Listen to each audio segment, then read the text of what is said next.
Everyone. आज के इस लेक्चर में हम आगे कुछ क्वेश्चंस करने वाले हैं क्वाड्रेटिक इक्वेशन के ऊपर। चलिए सॉल्व करते हैं अपना पहला क्वेश्चन। क्वेश्चन को ध्यान से पढ़िएगा।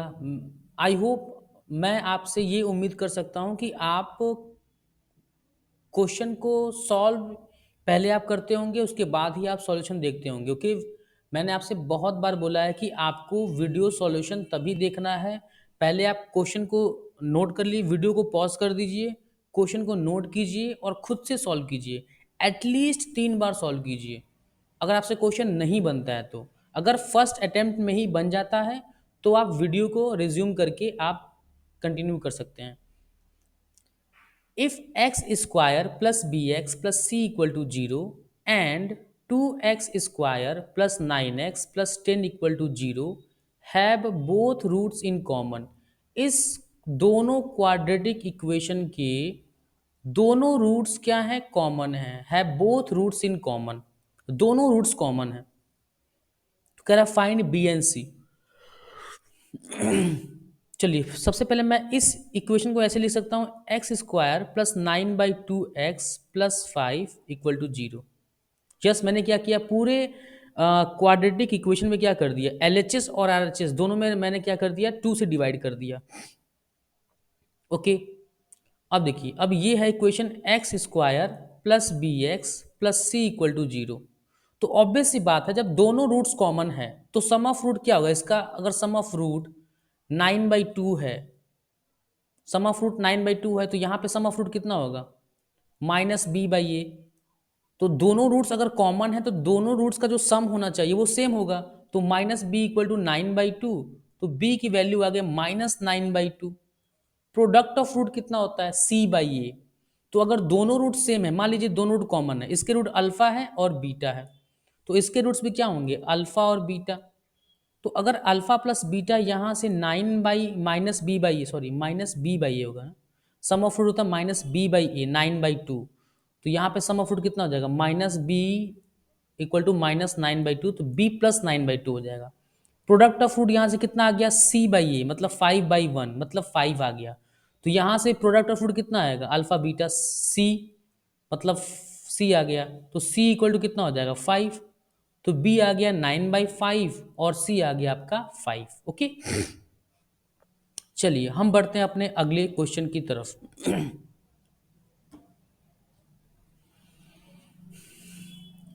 If roots of the equation 6x square minus 7x plus k equal to 0 are rational, then k is equal to, क्या कह रहे हैं? इसके रूट्स क्या है? रेशनल है। तो k क्या होगा? इसके रूट्स क्या है? रेशनल है, तो k क्या होना चाहिए? सबसे पहले x square minus 7/6 x plus के बाई 6 इक्वल टू 0। तो सम ऑफ रूट कितना हो गया? सम ऑफ रूट्स आ गए इसके -b, मतलब 7/6। प्रोडक्ट ऑफ रूट कितना आ गया? k/6। रूट्स क्या है? रेशनल हैं, रेशनल नंबर है, मतलब जिसको हम p/q फॉर्म में लिख सकते हैं। देन k क्या होना चाहिए? k क्या होना चाहिए आपका, बताइए। तो अगर मैं ऐसा कहूँ कि एक रूट को मैंने मान लिया 1 और दूसरे रूट को मैं सपोज कीजिए कि मैंने मान लिया आपका 1/6, तो इनका मल्टीप्लीकेशन हो जाएगा 1/6 and this will equal to k/6। तो यहाँ से k क्या आ जाएगा? k की वैल्यू 1 आ जाएगी। और अगर मैं k को 2 पुट कर दूँ, इसमें देखो, इसमें सबसे अच्छा तरीका क्या है ना कि hit and trial method use करते हैं हम, कि 6x square minus 7x plus के को मैं अगर के यहाँ पे है ना, तो सम ऑफ रूट क्या होगा? के की वैल्यू, के को हम यहाँ पे क्या पुट करते हैं? देखिए सम ऑफ रूट कितना हो जाएगा? माइनस मतलब 7, ये हो जाएगा 1 और 6 मान लेता हूँ। तो एक रूट को मैंने अगर मान लिया 6/6, तो इनका प्रोडक्ट कितना हो जाएगा? इनका प्रोडक्ट हो जाएगा 1/6। तो के की वैल्यू हो जाएगी 1। तो यहाँ से अगर मैं k को 1 पुट कर दूँ, 6x square minus 7x plus 1 equal to 0 कर दूँ, तो यहाँ से दो रूट आएगा 1 और 1/6। अगर मैं k को सपोज कीजिए मैंने k को 2 मान लिया, तो अगर मैं k को 2 एज्यूम कर लूँ तो 7x प्लस 2 इक्वल टू कितना हो जाएगा, इसका रूट हो जाएगा 3 और 4 अपॉन 6 एंड 6। तो k को मैं 1 भी ले सकता हूँ और 2 भी ले सकता हूँ, तो इसका आंसर क्या आ गया 4। इसका ऑप्शन क्या आ गया 4 आ गया। चलिए अगले क्वेश्चन पे। अब इसमें क्या कह रहा है कि if the equation x square minus m into bracket में 2x minus 8 minus 15 equal to 0 has equal root. ये कह रहा है कि इसके रूट्स क्या हैं, इक्वल हैं। तो इक्वल रूट्स का कंडीशन क्या होता है, b square minus 4ac equal to 0, और बी स्क्वायर माइनस 4ac क्या होता है आपका डिस्क्रिमिनेंट। तो डिस्क्रिमिनेंट क्या होना चाहिए, 0 होना चाहिए।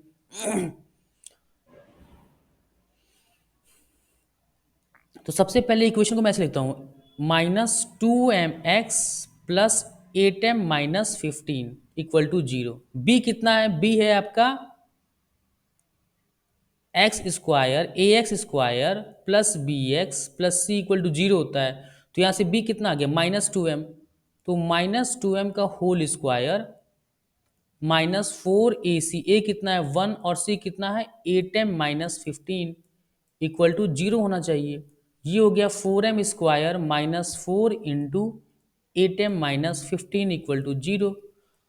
4 को डिवाइड कर दीजिए RHS और LHS में, तो ये कितना हो जाएगा m square minus 8m plus 15 equal to 0। तो यहाँ से m की दो रूट्स आएंगी 3 और 5। तो m की क्या क्या आएंगी वैल्यू 3 और 5, मतलब तीसरा ऑप्शन क्या होगा इसका सही होगा।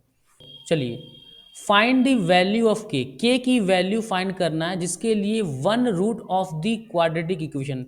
ये जो क्वाड्रेटिक इक्वेशन दिया है इसका एक root is 6 times the other, मतलब अगर एक रूट x है तो दूसरा 6x होना चाहिए। ठीक, तो अब ध्यान सुनिए कि अगर मैं कह दूं कि सम ऑफ रूट कितना हो गया 7x, सम ऑफ रूट क्या होता है minus b by A, minus b, b कितना है -14 अपॉन ए कितना है के है, तो x यहां से कितना आ जाएगा 2 बाई के आ जाएगा। Product of root x into 6x equal to C by A, तो 6x स्क्वायर, x कितना है 2 बाई के का whole square equal to 8 by k, तो ये हो जाएगा 24 अपॉन के स्क्वायर इक्वल टू 8 बाई के। 8 3 जा 24, मतलब के स्क्वायर माइनस 3 के इक्वल टू 0। तो यहाँ से के की दो वैल्यूज आएंगी 0,3। 0 तो के हो नहीं सकता क्योंकि जैसे अगर के यहाँ पे 0 हो गया, देखिए 0 क्यों नहीं होगा के, मैंने आपको बतलाया था कि अगर 0 हो गया, क्योंकि के जो है वो वेरिएबल की जो हाईएस्ट डिग्री है, अगर के x square minus 14x8 plus 8 equal to 0 में के को अगर आपने 0 किया, तो ये जो पावर है जो वेरिएबल की हाईएस्ट डिग्री है वो 0 हो जाएगी। तो ये हमें क्या बन जाएगा, ये बन जाएगा हमारा एक लीनियर इक्वेशन। तो इसीलिए हम k को 0 नहीं रख सकते हैं, तो फिर k की अदर वैल्यूज क्या होगी 3 होगी। इसीलिए इसका ऑप्शन क्या होगा, सेकेंड ऑप्शन होगा। बाकी फर्स्ट ऑप्शन गलत है, सेकेंड गलत होगा, और थर्ड तो होगा ही नहीं, सॉरी फोर्थ तो बिल्कुल ही नहीं होगा। चलिए अगला क्वेश्चन सॉल्व करते हैं। The roots of the equation x square plus x minus p into bracket में p plus 1 equal to 0 where p is a constant is. देखिए सम ऑफ रूट क्या होता है, अल्फा प्लस बीटा। मान लीजिए मैंने इसके दो रूट्स मान लिए अल्फा, इसके मैंने दो रूट एज्यूम कर लिए कि एक है आपका, सपोज कि इसके दो रूट्स मैंने मान लिए, एक है अल्फा एक है बीटा। तो सम ऑफ रूट कितना हो जाएगा माइनस बी बाई ए, और प्रोडक्ट ऑफ रूट हो जाएगा आपका C by A minus of minus P plus 1। Sum of root कितना है -1। तो क्या मैं ऐसे कर सकता हूं, एक रूट को मैं ले लूंगा माइनस ऑफ p प्लस 1, और एक रूट को मैंने ले लिया p। क्यों, क्योंकि इनका सम कितना हो जाएगा -1 और इनका प्रोडक्ट हो जाएगा आपका ये, तो p comma minus of p plus 1 इसके रूट हो जाएंगे, तो इससे आंसर आ गया 3। तो हिट एंड ट्रायल से देखा आपने कि मैं इस क्वेश्चन को कितना जल्दी सॉल्व कर लिया with the help of hit and trial.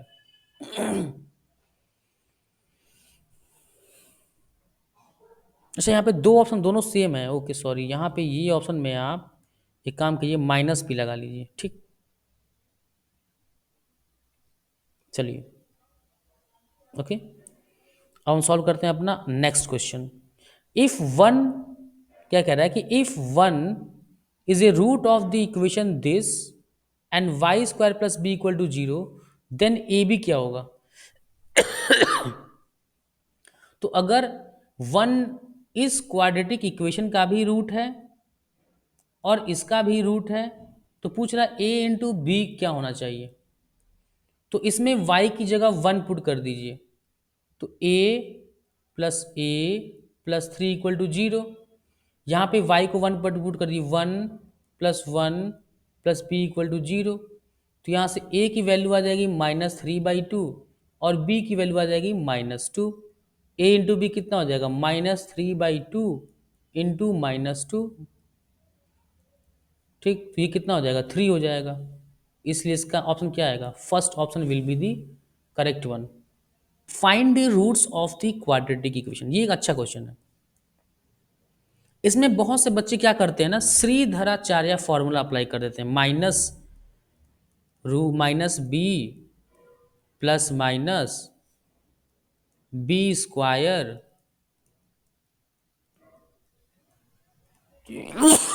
Sorry -4ac, 4ac upon 2a।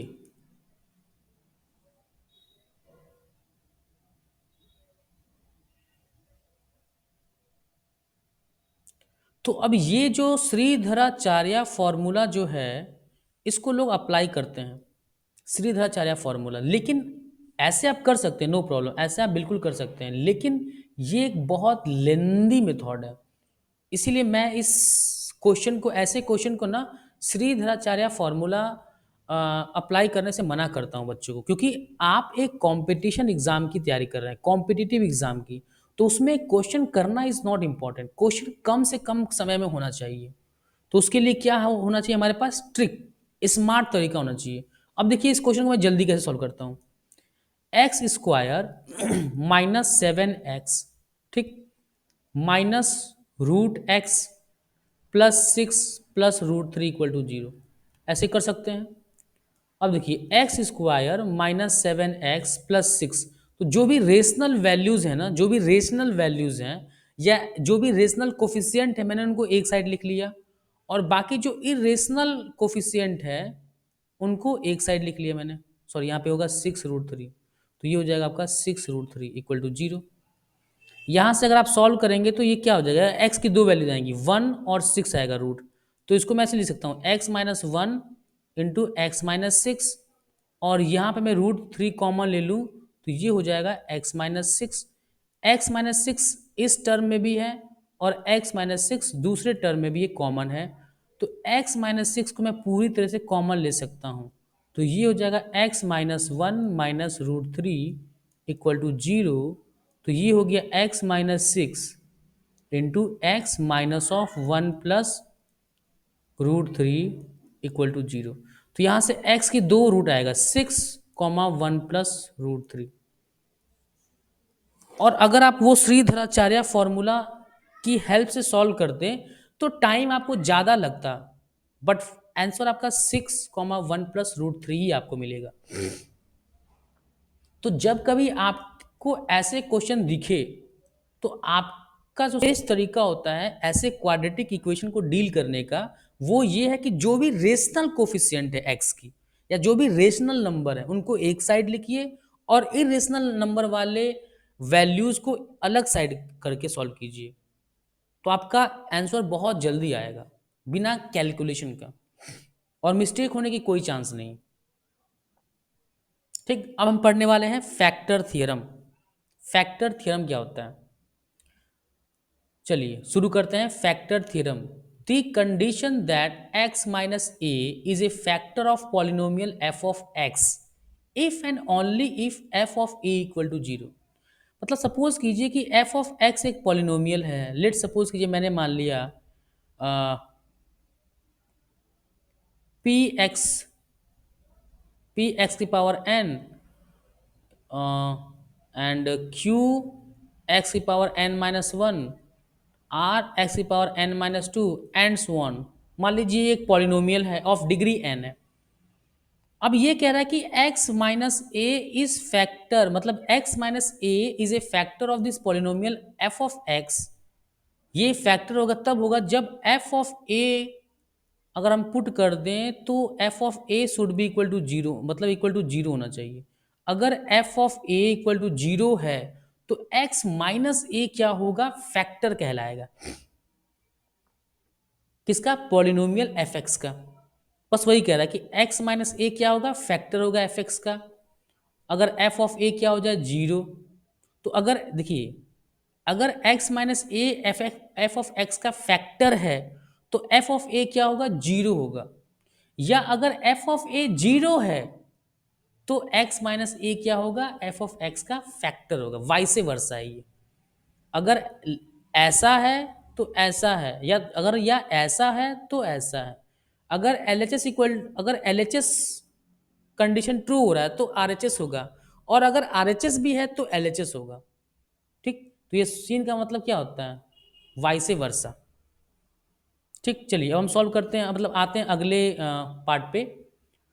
To express, to express a given polynomial as the product of polynomials each of degree less than that of the given polynomial such that no factor has a factor of lower degree, such that no factor has a factor of lower degree is called factorization। क्या कह रहा है कि to express a given polynomial as the product of polynomial, मतलब x minus a, या suppose कीजिए x minus three और ये x square minus five x plus seven दिया हुआ इक्वल टू जीरो,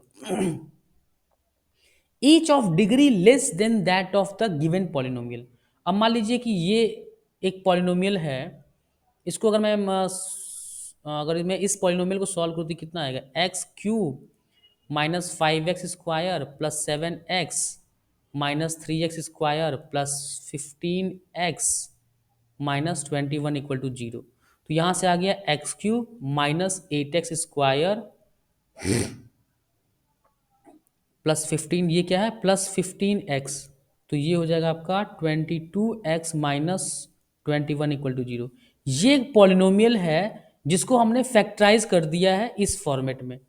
तो ये क्या कह रहा है कि to express a given polynomial, ये क्या है f of x equal to, ये गिवन पॉलिनोमियल है, ये क्या है आपका गिवन पॉलिनोमियल है।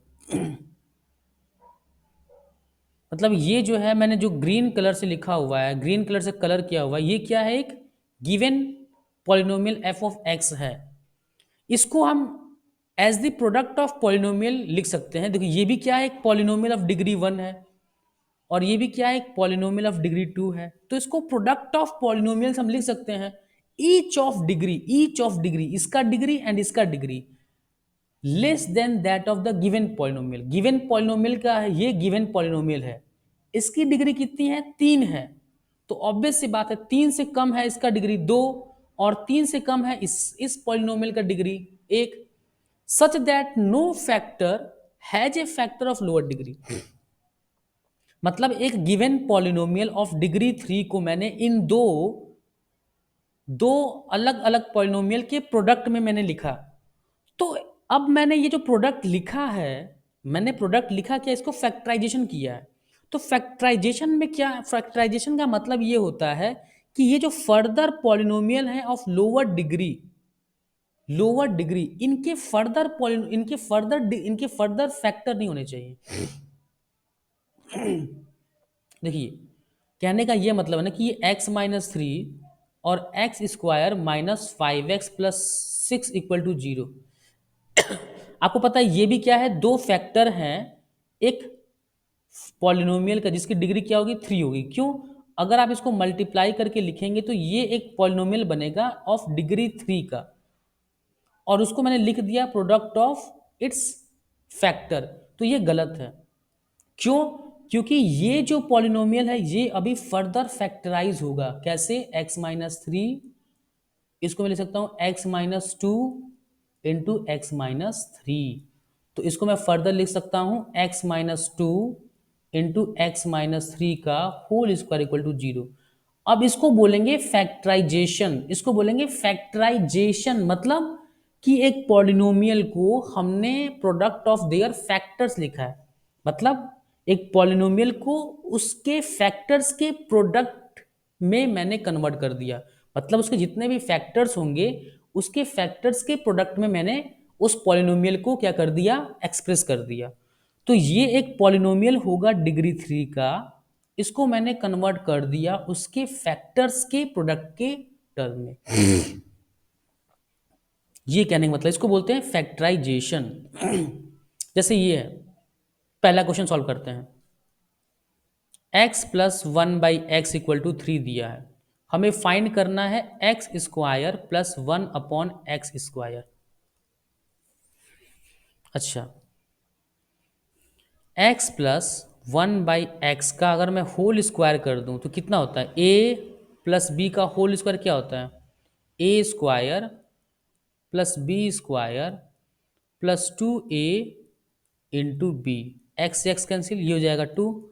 इसकी वैल्यू मुझे निकालनी है और ये इसकी वैल्यू दिया है 3, 3 का स्क्वायर हो गया 9, 9 इक्वल टू जो मुझे निकालना है 1/x² प्लस 2।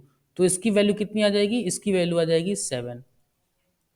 तो इसका आंसर कितना आएगा? 7 आएगा। ओके, चलिए अब बढ़ते हैं अपने अगले क्वेश्चन पे। ये क्वेश्चन क्या दिया हुआ है कि x/4 इक्वल टू y/3 दिया हुआ है। तो x/y को मैं 4/3 भी लिख सकता हूं। 4 को यहां ले जाइए और y को यहां ले आइए, तो x/y कितना हो जाएगा? 4/3। इस एक्सप्रेशन को मैं ऐसे लिख सकता हूं। क्या किया मैंने y से क्या कर दिया? न्यूमरेटर और डिनोमिनेटर में डिवाइड कर दिया। 3x/y plus 4y/y, similarly 4x/y minus 3y/y।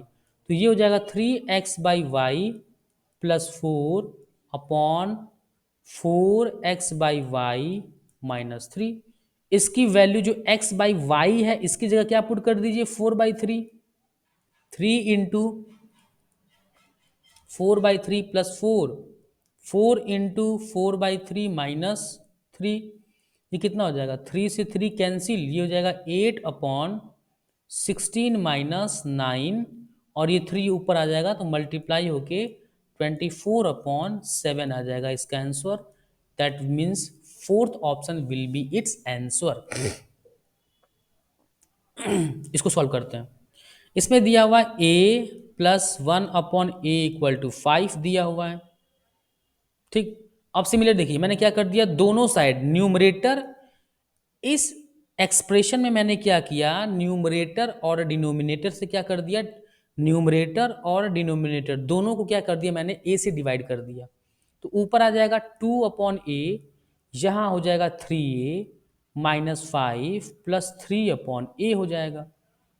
इसको मैं फर्दर ऐसे लिख सकता हूँ 2/3 into A plus 1/a minus 5, और a plus 1/a equal to 5 है। तो इसकी वैल्यू यहाँ पे आप क्या कर दीजिए, पुट कर दीजिए 2/3 इंटू 5 माइनस 5। तो ये हो जाएगा 2/15 माइनस 5 10, मतलब 1/5। और आंसर क्या आ गया आपका? फोर्थ ऑप्शन आपका आंसर आ गया। ओके, आई होप आपको चीज़ें समझ में आ रही हैं कि आपको टैकल कैसे करना है। अब मुझे कैसे पता चला कि यहाँ पे मुझे ए से डिवाइड करना है? क्यों? क्योंकि मुझे पता है कि ये इसकी कोफिशिएंट 3a² और 3 की कोफिशिएंट क्या है, सेम है। तो जैसे 3a² प्लस 3 को मैं a से डिवाइड करूंगा, ये बन जाएगा 3a और ये बन जाएगा 3/a। और सिंस इनका कोफिशिएंट इक्वल है इन दोनों का, तो ये 3 क्या हो जाएगा, कॉमन, और ये 1/a/a फॉर्म में आ जाएगा, जिससे मैं इसकी वैल्यू पुट कर दूंगा। तो ऑब्जर्वेशन बहुत जरूरी होता है मैथ्स में, कि आप चीज़ों को ऑब्जर्व कीजिए।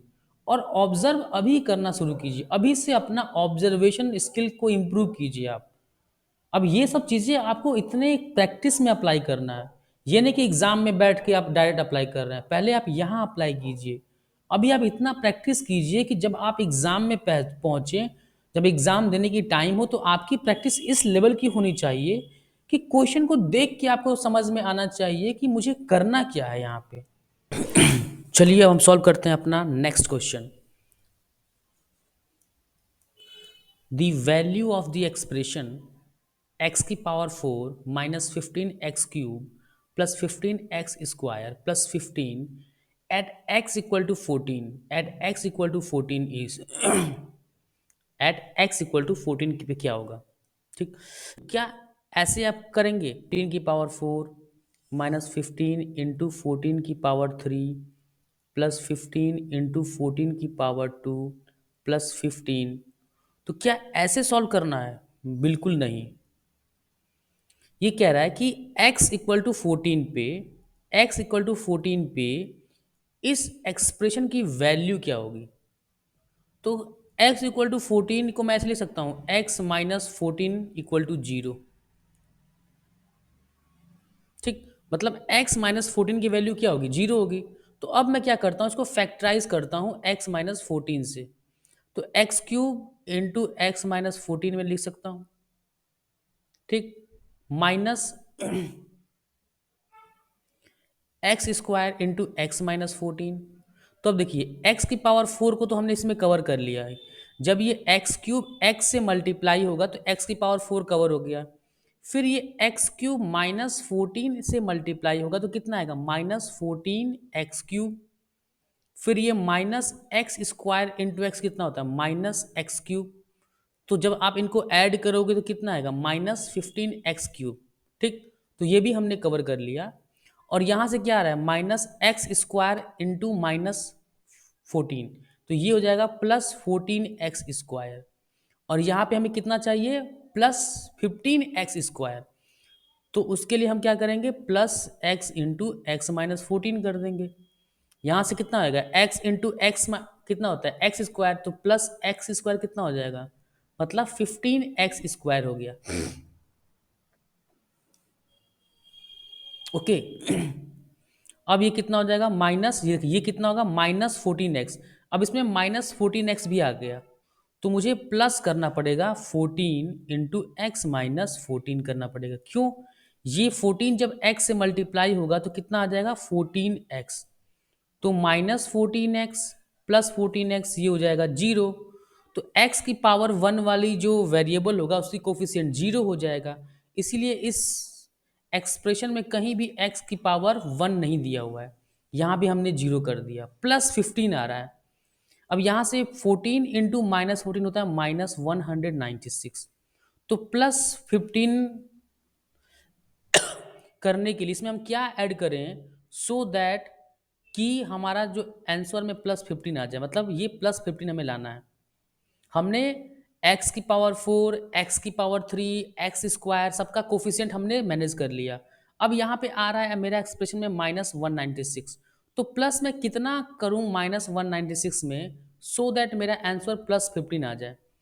तो यहाँ से x की वैल्यू आएगा 211। ठीक, तो यहाँ पे मुझे प्लस करना पड़ेगा 211, तब जाकर ये एक्सप्रेशन आएगा। और हमें पता है कि x माइनस 14 की वैल्यू 0 होता है, तो ये हो जाएगा 0, ये भी 0 हो जाएगा, ये भी 0, ये भी 0। तो फाइनल आंसर आएगा 211।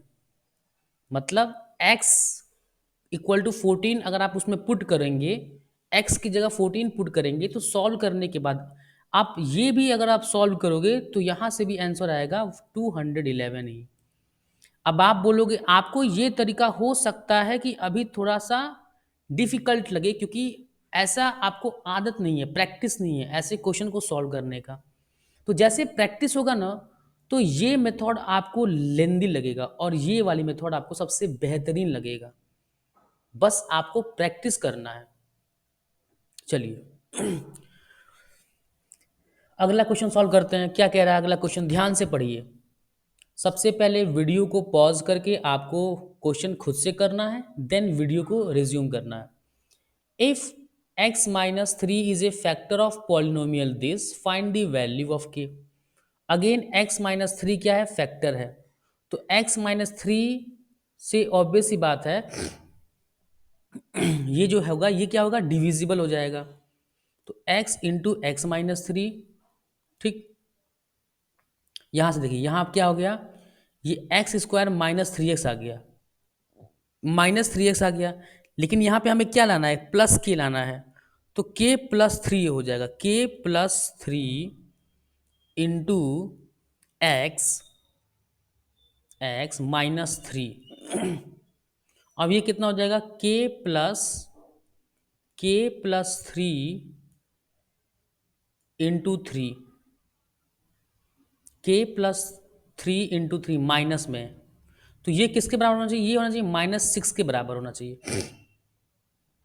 क्योंकि हमने एक्स स्क्वायर को मैनेज कर लिया, हमने के एक्स को भी मैनेज कर लिया। देखिए माइनस थ्री एक्स प्लस के प्लस थ्री एक्स कितना आएगा, के एक्स। अब प्लस सिक्स को मैनेज करना है तो प्लस सिक्स, सॉरी ये प्लस सिक्स आएगा, तो माइनस के plus three into minus three, ये प्लस सिक्स के बराबर होना चाहिए। तो यहाँ से के प्लस थ्री माइनस में ये कितना हो जाएगा, टू के बराबर। तो के प्लस थ्री कितना हो जाएगा, माइनस टू, तो के कितना हो जाएगा, माइनस फाइव।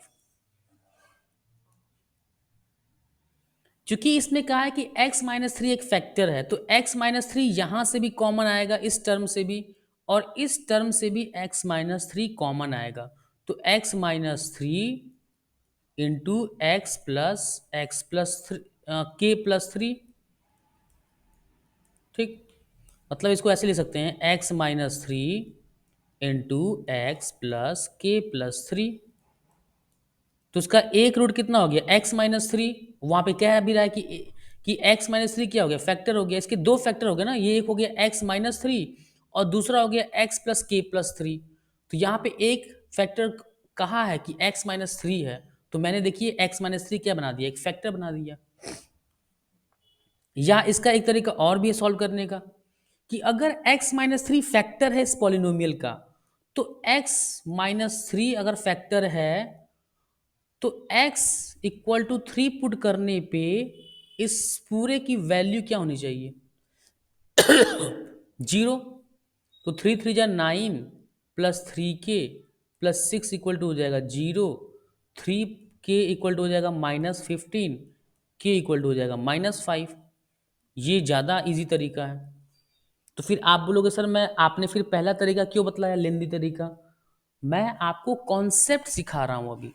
एग्जाम में आपको हमेशा ऐसे निकालना है, आपको एग्जाम में हमेशा वो तरीका यूज करना है जिससे आपका आंसर जल्दी आए। और मैं आपको दो तरीका क्यों बतला रहा हूँ, एक तरीका जो मैंने पहले बतलाया था लेंदी वाला मेथड, वो मेथड मैं आपको समझा रहा हूँ कॉन्सेप्ट सिखाने के लिए, और दूसरा तरीका मैं आपको ट्रिक बता रहा हूँ कि क्वेश्चन को जल्दी कैसे करना है। तो आपको मैं कॉन्सेप्ट भी आपका स्ट्रॉन्ग कर रहा हूं, प्लस मैं आपको ट्रिक भी बतला रहा हूं, दोनों चीज मैं आपको बतला रहा हूं। पहले आपको कॉन्सेप्ट समझना है कि फैक्टर का मतलब क्या है, फिर कॉन्सेप्ट समझने के बाद आपको हमेशा क्वेश्चन को ट्रिक से ही सॉल्व करना है। ट्रिक मतलब जिससे आंसर आपका जल्दी आए, क्योंकि हमें एग्जाम में अच्छे से अच्छा नंबर स्कोर करना है। सो हमें क्या करना होगा, ट्रिक अप्लाई करना होगा। जैसे अब कह रहा है कि ये जो है two X square plus A x square plus two X plus four क्या है, ये एग्जैक्टली डिविजिबल है एक्स प्लस टू से। Find the value of two, मतलब X plus two equal to कितना होना चाहिए, जीरो। तो एक्स इक्वल टू कितना हो जाएगा, माइनस टू। मतलब एक्स को अगर मैं माइनस टू पुट कर दूं इसमें तो ये जीरो हो जाएगा, ठीक। तो टू इंटू माइनस टू का whole square plus a into minus two का whole square plus two into minus two plus four equal to zero. ये माइनस फोर हो जाएगा, प्लस फोर हो जाएगा, ये जीरो हो जाएगा। ये हो जाएगा eight plus four a equal to zero. यहाँ से ए की वैल्यू आ जाएगी माइनस टू। लीजिए सॉल्व हो गया। अब मैं यहाँ पे आपको फैक्टर करके दिखला नहीं रहा हूँ, जैसे मैंने इसके पहले वाले क्वेश्चन में बताया था आपको, क्योंकि मेरा मकसद था आपको कॉन्सेप्ट सिखाना। अब आप कॉन्सेप्ट सीख चुके हैं तो आपको क्या करना है, डायरेक्टली वैल्यू पुट करके सॉल्व करना है। बट प्लीज़ मैं आपसे रिक्वेस्ट जरूर करूंगा कि पहले कॉन्सेप्ट समझना है आपको। अगर कॉन्सेप्ट नहीं समझ में आ रहा है तो यहाँ पे भी पहले आपको वही करना है, फैक्टराइज करना है। कैसे? देखिए, 2x² plus ax² plus 2x plus 4 लिखा हुआ है। अगर मैं x कॉमन ले लूँ, ठीक, x कॉमन ले लिया मैंने, इसको मैंने बना दिया x+2, इसको मैंने क्या कर दिया, 2 कॉमन ले लिया। अभी कितना हो गया, ये +4x हो गया, +4x हो गया ना, +4x हो गया।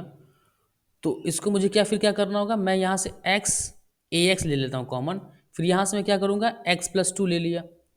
अब देखिए, अब मैंने x² को तो मैंने मैनेज कर लिया, यहाँ से 4x एक्स्ट्रा आ रहा है, यहाँ से 2ax एक्स्ट्रा आ रहा है, ठीक। अब 4x और 2x यहाँ से क्या हो जाएगा, 4x को मैं यहाँ से क्या करूँगा, 2x प्लस 2ax करूँगा यहाँ पे। मतलब मैं क्या करूँगा बेसिकली, 2, यहाँ से मैं क्या कर रहा हूँ, देखिए मैं क्या कर रहा हूँ, यहाँ से 2 को मैं कॉमन लेता हूँ, ये आ गया 1 + a इंटू एक्स इंटू, ये हो गया x+2। देखिए ये क्या कर रहा हूँ मैंने यहाँ पे किया, x+2 कर दिया, क्योंकि मुझे पता है कि x+2 क्या है, फैक्टर है। तो x+2 यहाँ भी मैं कॉमन ले रहा हूँ, यहाँ भी x+2 कॉमन लिया मैंने, और यहाँ भी x+2 कॉमन ले लिया। तो यहाँ से क्या आ रहा है एक्चुअली, यहाँ से आपका आ रहा है माइनस में आएगा एक्चुअली, सॉरी ये माइनस में होगा। यहाँ से क्या आएगा, यहाँ से क्या हो गया कि आपका मैंने x, जो x की कोफिशिएंट मतलब x की पावर 1 की जो कोफिशिएंट है उसको भी मैनेज कर दिया मैंने। कैसे? देखिए, यहाँ पे क्या आ रहा था, x की coefficient 4x plus 2x, 2x मैंने यहाँ से मैनेज कर दिया। अब मुझे मैनेज कितना करना है, 2x प्लस 2ax। अगर मैं -2x प्लस 2ax और इसमें वो कर दूं तो ये क्या हो जाएगा, कैंसिल हो जाएगा। मतलब x की पावर 1 का कोफिशिएंट को भी मैंने हैंडल कर लिया। अब यहाँ पे सिर्फ कांस्टेंट वाला टर्म कितना है, -4 1 + a, मतलब -4 -4a आ रहा है, यहाँ पे +4 है। तो मैं इसमें इधर, अब मैं इसकी वैल्यू क्या करूँगा, इसकी वैल्यू मैं 4 के बराबर इक्वेट कर दूंगा, ठीक। तो यहाँ से a कितना आ जाएगा, यहाँ से a आ जाएगा -2। क्यों? क्योंकि ये तो 0 हो जाएगा, ये भी 0 हो जाएगा, और ये भी 0 हो जाएगा। ओके, 0 मतलब कि ये सारे टर्म क्या हो जाएंगे, a से डिविजिबल, x+2 से डिविजिबल हो जाएगा। तो x+2 अगर मैं कॉमन ले लूँ तो यहाँ से कितना आएगा, 2x प्लस ax -2 -2a आ जाएगा। बात समझ में आ गई आपको? तो ये यहाँ पे एक मैंने फैक्टर बना दिया x+2 का, वो यही बोल रहा है कि x+2 से क्या है, कंप्लीटली डिविजिबल है। मतलब x+2 क्या है, एक फैक्टर है इस एक्सप्रेशन का। तो यहाँ से क्या आ रहा है, x की वैल्यू, यहाँ से x की वैल्यू आएगी आपकी, सॉरी a की वैल्यू आएगी -2। तो पहला ऑप्शन क्या होगा आपका, ट्रू होगा। देखिए बेसिकली इस तरीके में करना क्या है कि अगर क्वेश्चन में दिया है कि x+2 फैक्टर है, तो आपको जितने भी टर्म आपने बनाए, देखिए एक टर्म, दो टर्म, तीन टर्म, तो तीनों टर्म में x+2 आपका होना चाहिए, सो दैट आप तीनों टर्म से, मतलब सभी टर्म से x+2 को कॉमन ले लेंगे, जिससे क्या हो जाएगा कि आपका x+2 एक फैक्टर जो होगा वो कॉमन निकल आएगा बाहर। वो कॉमन तभी निकलेगा जब सभी टर्म में x+2 आपका होगा। तो जैसे मैंने यहाँ पे 3 टर्म बनाया, तीनों टर्म में मेरा x+2 है।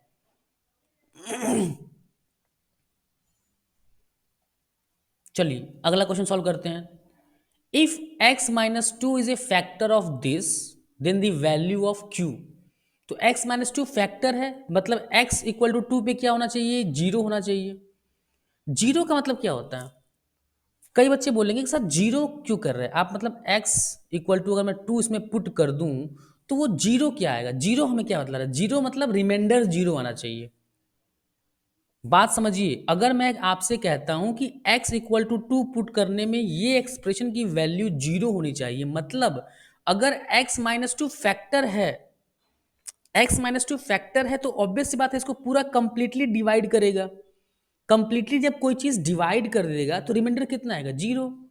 तो वही कह रहा है कि x इक्वल टू 2 पे इस एक्सप्रेशन का वैल्यू 0 मतलब रिमाइंडर 0 आना चाहिए। तो 8 plus 6q minus 4q equal to 0 होना चाहिए। तो यहाँ से q की वैल्यू आ जाएगी -4 और ये हो गया आपका क्वेश्चन सॉल्व। तो यहाँ से ऑप्शन क्या आ गया आपका, second option will be the correct one. समझ में आ गया कि जीरो मतलब क्या होता है। ठीक।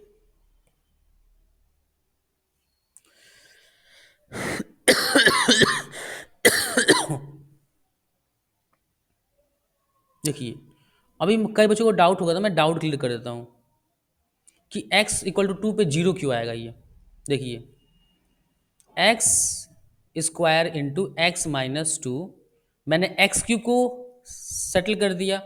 एक्स क्यूब यहाँ पे एक्स कितना है, 3q है। यहाँ पे कितना आ रहा है, -2x² है। 2x² माइनस में आ रहा है। और आप देख सकते हैं यहाँ पे एक्स स्क्वायर का कोई कोफिशिएंट ही नहीं है, मतलब एक्स स्क्वायर वाला कोई टर्म ही नहीं है। तो यहाँ पे +2x² मुझे लिखना पड़ेगा, सो दैट एक्स स्क्वायर वाला जो टर्म है वो क्या हो जाए, कैंसिल आउट हो जाए। अब यहाँ से एक्स स्क्वायर को मैंने हैंडल कर लिया। अब उससे छोटा पावर क्या आता है वेरिएबल का, एक्स की पावर 1। यहाँ पे आ रहा है -4x, बट वहाँ पे दिया है क्यू, 3q। तो इसमें मैं क्या ऐड करूँ, इसमें मैं क्या ऐड करूँ सो दैट मेरा जो वेरिएबल है, जो एक्स की कोफिशिएंट है वो 3q हो जाए। तो 3q माइनस 4 ऐड करना पड़ेगा मेरे को, क्योंकि यहाँ पे x का कोफिशिएंट कितना है, -4। तो -4 में मैं क्या ऐड करूंगा, सॉरी 3q + 4। तो -4x में मैं क्या ऐड करूं सो दैट मेरा x का कोफिशिएंट कितना हो जाए, 3x। तो 3q + 4 ऐड करूंगा, 3qx + 4x। 4x से ये 4x कैंसिल हो जाएगा और बचेगा कितना, 3qx। तो यहाँ पे मुझे ऐड करना पड़ेगा 3q + 4 इंटू एक्स माइनस 2। ठीक। अब 3q + 4 इंटू -2, 3q + 4 इंटू -2, ये -4q के बराबर होना चाहिए। क्यों, क्योंकि अगर मैंने क्या बोला कि यहाँ पे x-2 अगर फैक्टर है इस एक्सप्रेशन का, इस क्यूबिक एक्सप्रेशन का, तो x-2 क्या होना चाहिए, कॉमन होना चाहिए। x-2 को मैं क्या करता हूँ, कॉमन ले लेता हूँ। तीनों टर्म में मेरा x-2 है। तो जैसे मैं x-2 को कॉमन लूँगा, ये बनेगा x² + 2x + 3q + 4। अब x इक्वल टू 2 पुट कर दीजिए इस एक्सप्रेशन में। तो जैसे ही आप x को 2 पुट करेंगे, ये क्या बन जाएगा, 0। और 0 इंटू एनीथिंग क्या हो जाएगा, 0। इसीलिए मैं आपको कह रहा था कि अगर x को आप 2 पुट करेंगे इस एक्सप्रेशन में, तो ये क्या हो जाएगा, 0। क्योंकि x-2 क्या है, एक फैक्टर है। तो फैक्टर है, तो अगर x को यहाँ पे आप 2 पुट करेंगे तो ये एक्सप्रेशन पूरा 0 हो जाएगा। और ये एक्सप्रेशन कुछ और नहीं बल्कि यही एक्सप्रेशन है। तो ये दोनों क्या है, सेम है। आई होप अब आपको समझ में आ गया होगा कि x-2 पे वो एक्सप्रेशन 0 क्यों होता है। चलिए सॉल्व करते हैं। क्या कह रहा है कि x, let f of x equal to x³ - 6x² + 11x - 6, then which of the following is not a factor of f of x। अब देखिए, अब ऐसे क्वेश्चन में क्या करना होता है, हिट एंड ट्रायल कर दीजिए। x इक्वल टू 1 पुट कर दीजिए, 0 हो रहा है। 1 - 6 + 11 - 6, ये जगह 11 + 1 12, और 12 - 12 0 हो गई। यस, ये एक फैक्टर हो गया। तो आगे चेक करने की जरूरत है क्या, नहीं, सॉरी है, क्योंकि कह रहा है कि फैक्टर नहीं है। सॉरी सॉरी, इसमें कह रहा है कि फैक्टर नहीं है, ये तो फैक्टर हो गया। ये क्या हो गया आपका, ये तो आपका फैक्टर हो गया ना। क्वेश्चन ने पूछा है कि फैक्टर नहीं है, तो पहला तो फैक्टर हो गया, तो ये तो होगा नहीं। एक्स की जगह 2 पुट कर दीजिए, तो 2 जैसे आप पुट करेंगे एफ ऑफ एक्स में, तो एफ ऑफ 2 कितना आएगा, 8 - 24 + 22 - 6। 22 + 8 कितना होता है, 30, और 24 + 6 कितना होगा, -30। तो 30 - 30 हो जाएगा 0, मतलब ये भी फैक्टर है।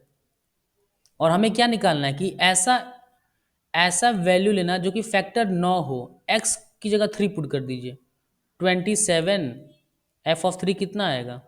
27 माइनस 6 नाइन जा 54 प्लस 33 माइनस 6, इनको ऐड कर दीजिए, कितना हो जाएगा? 60 माइनस 54 माइनस 60, तो 60 माइनस 60 कितना हो जाएगा? 0।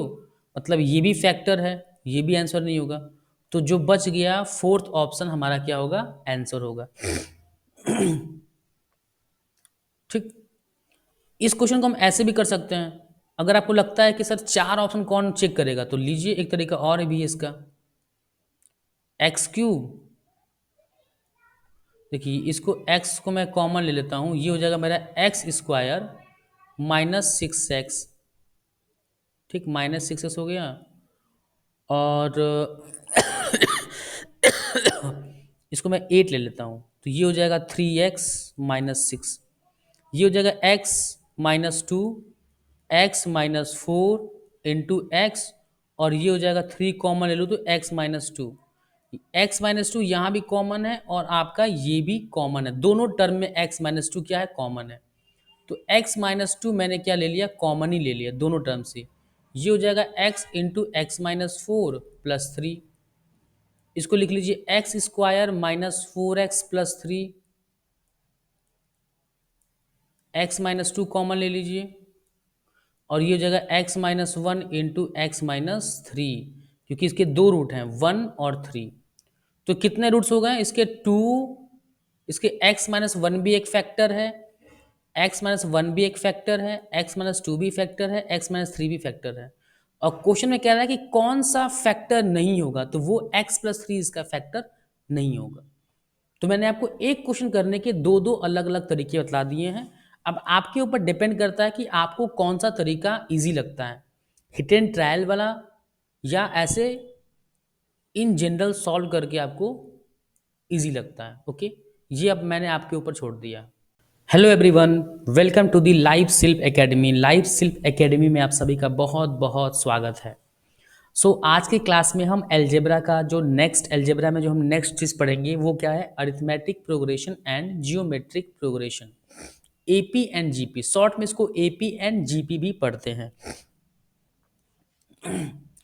अरिथमेटिक प्रोग्रेशन एपी क्या होता है? एन अरिथमेटिक प्रोग्रेशन और AP is a sequence where the differences between every two consecutive terms are the same। मतलब एपी वो सीरीज होता है जिसमें किसी भी दो consecutive term of an AP, AP की किसी भी दो कॉन्जिक्यूटिव टर्म, कॉन्जिक्यूटिव मतलब दो पड़ोसी अगल बगल, तो दो अगल बगल टर्म के बीच का जो डिफरेंस होता है कॉमन, जिसको हम कॉमन डिफरेंस बोलते हैं, वो सेम होना चाहिए थ्रू आउट द सीरीज। अब इसका क्या मतलब होता है?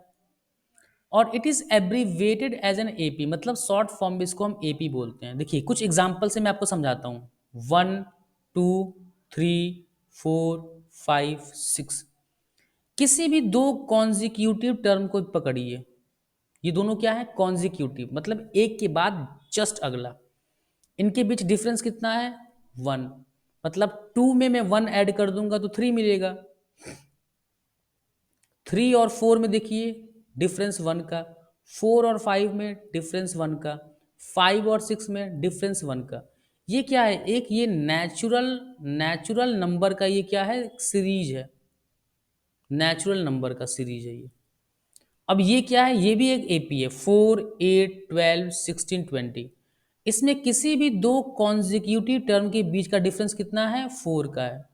12 plus 4 16, 16 plus 4 20, similarly 12 plus 7 19, 19 plus 7 26, 26 plus 7 33, 33 plus 7 40।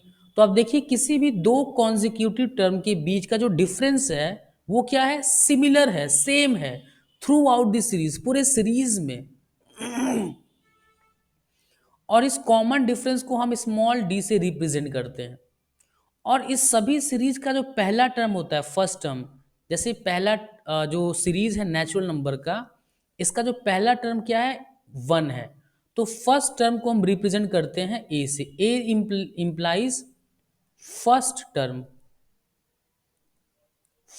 Term of the series, और डी मतलब कॉमन डिफरेंस। डी का मतलब होता है, डी का मतलब होता है आपका, डी मतलब होता है कॉमन डिफरेंस। ओके, तो ए हो गया आपका फर्स्ट टर्म और डी हो गया आपका कॉमन डिफरेंस। अरिथमेटिक प्रोग्रेशन में क्या हम पढ़ते हैं, क्या हमने पढ़ा?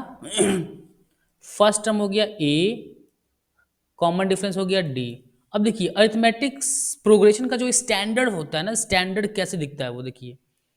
First term A, second term A plus D, third term A plus two D, fourth term A plus three D, and so on. जो लास्ट टर्म होगा, अगर मान लीजिए अगर टोटल नंबर ऑफ टर्म्स जो हमारे सीरीज में एन टर्म्स हैं, अगर सपोज कीजिए एन टर्म्स हैं, तो जो लास्ट टर्म होगा वो होगा A plus N minus one into D.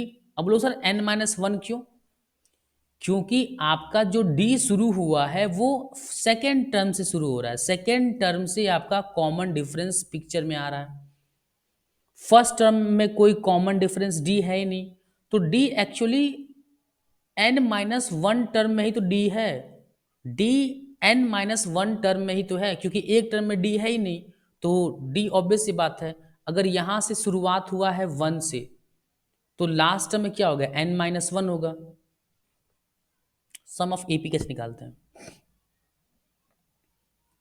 Some of first term of an AP, जिसको हम एस एन से रिप्रेजेंट करते हैं। चलिए अब इसका निकालना है सम, मेरे को sum of first term of an AP, तो हम कैसे निकालेंगे? देखिए मैं आपको हर एक चीज़ का ना कॉन्सेप्ट बताता हूँ, मैं फॉर्मूला रटवाने वाला टीचर नहीं हूँ कि आपको फॉर्मूला बोल दिया डायरेक्ट फॉर्मूला रट्टा मारो और क्वेश्चन सॉल्व करो, नहीं। मैं आपको आपको ये समझाने की कोशिश करता हूँ कि फॉर्मूले बनते कैसे हैं। फॉर्मूला ऐसा नहीं कि जादू से ऊपर भगवान ने बना दिया, फॉर्मूले को बनाया गया है इंसानों द्वारा। अब देखिए इसका सम ऑफ एस एन का जो फॉर्मूला होता है ना, आप में से बहुत से लोगों को पता होगा, n by two, two A plus N minus one into d. लेकिन मैं इस चीज़ को गारंटी से बोल सकता हूँ कि जितने बच्चों को ये फॉर्मूला याद है, sum of the first N terms of an A P, N by two into bracket में टू ए plus N minus one D, मैं गारंटी से बता सकता हूँ कि आप में से बहुत से बच्चों को पता ही नहीं होगा कि ये फॉर्मूला आता कैसा है, कैसे आता है ये फॉर्मूला। अब देखिए इसको हमें ऐड करना, टोटल नंबर ऑफ टर्म कितने हैं, एन है। तो सबसे पहले हम क्या करेंगे कि ए को सेपरेटली ऐड करेंगे और डी को सेपरेटली ऐड करेंगे। आप ये बताइए कि इसमें कितने ए हैं? सर अगर एन टर्म्स हैं तो एन ए होगा, एन नंबर ऑफ ए होगा। क्यों? क्योंकि हर टर्म में ए एक एक बार आ रहा है। तो अगर मैं सभी ए को ऐड कर दूं तो उसका सम कितना आएगा, एन ए। और डी में देखिए क्या हो रहा है, डी क्या हो रहा है, वन टू से लेके कहाँ तक जाएगा, ये आपका एन माइनस वन तक, क्योंकि डी जो है वो सेकेंड टर्म से शुरू हो रहा है, तो एक टर्म में डी नहीं है, इसीलिए एन माइनस वन डी, तो एन माइनस वन टर्म तक डी जाएगा। और ये क्या है, sum of N minus one natural number. तो नेचुरल नंबर का सम आपको पता है कि क्या होता है, N into N plus one by two. तो ये तो एन ए हो गया, और डी में इसका सम कितना हो जाएगा, एन माइनस वन, क्योंकि यहाँ पे एन कितना है, एन माइनस वन है total term. N into n की जगह हम क्या लिखेंगे, एन की जगह यहाँ पे लिखेंगे एन माइनस वन, क्योंकि नंबर ऑफ टर्म कितने हैं, एन माइनस वन है, तो N minus one into N plus one, तो N minus one plus one मतलब ये हो जाएगा आपका एन बाई टू। ठीक, और ये कितना दे रखा है, ये दे रखा है एन ए। अब ये क्रॉस मल्टीप्लाई कर दीजिए तो ये कितना हो जाएगा, टू, एन को मैंने कॉमन ले लिया, एन बाई टू, ये क्रॉस मल्टीप्लाई होने के बाद होगा टू ए plus N minus one into d. देखिए आपका फॉर्मूला तैयार हो गया। तो यहाँ से फॉर्मूले का ये है एक डेरिवेशन है कि फॉर्मूला कैसे आ रहा है। तो फॉर्मूले को डायरेक्ट रटने से पहले एक बार डेरिवेशन करके देख लिया कीजिए, उसके बाद फॉर्मूला अगर आप भूल भी गए ना तो आप ऑन द स्पॉट इसको डिराइव कर लेंगे। ओके, चलिए अब हम बढ़ते हैं क्वेश्चन की तरफ। इसमें कह रहा है आपको nth टर्म निकालना है। ये क्या है, टी एन, टी एन मतलब nth term, term number n। ये कौन सा टर्म है? T1 term, first term, second term, third term, fourth term, fifth term and so on till nth term. अब इसमें मुझे ए पता है, क्या फर्स्ट टर्म है 3, ए प्लस डी मतलब सेकेंड टर्म वो भी दे रखा है 8, तो यहाँ से डी कितना आ जाएगा 5।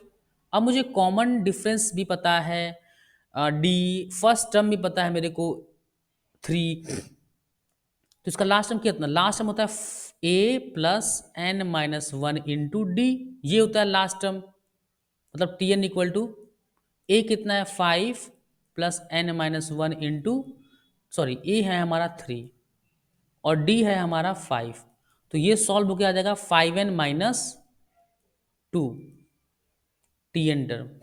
अगर मैं टी वन एन की जगह 1 पुट कर दूं तो 5 - 2 कितना हो जाएगा 3। देखिए यहाँ का फर्स्ट टर्म देखिए क्या दिया है 3, टी की जगह मैं एन की जगह मैं 2 पुट कर दूं, 5 × 2 = 10 - 2 कितना होता है 8।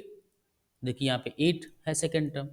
तो ऐसे ही आप चेक भी कर सकते हैं कि क्या जो आपने ये nth टर्म का फॉर्मूला, मतलब nth टर्म का जो आपने वैल्यू निकाला है, क्या वो जस्टिफाई है, मतलब क्या वो वैल्यू ट्रू है। ओके, तो ये हो गया आपका पहला क्वेश्चन सॉल्व हो गया। अब हम बढ़ते हैं अपने अगले क्वेश्चन की तरफ।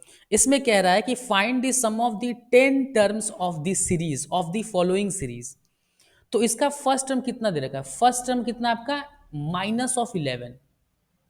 कॉमन डिफरेंस कितना होगा तो वो हम निकाल लेते हैं। सेकेंड टर्म क्या होता है A plus D, A plus D कितना होता है -8 दिया हुआ है और ए दिया हुआ -11 प्लस डी इक्वल टू -8, तो डी कितना हो जाएगा 11 - 8, तो डी हो जाएगा आपका 3।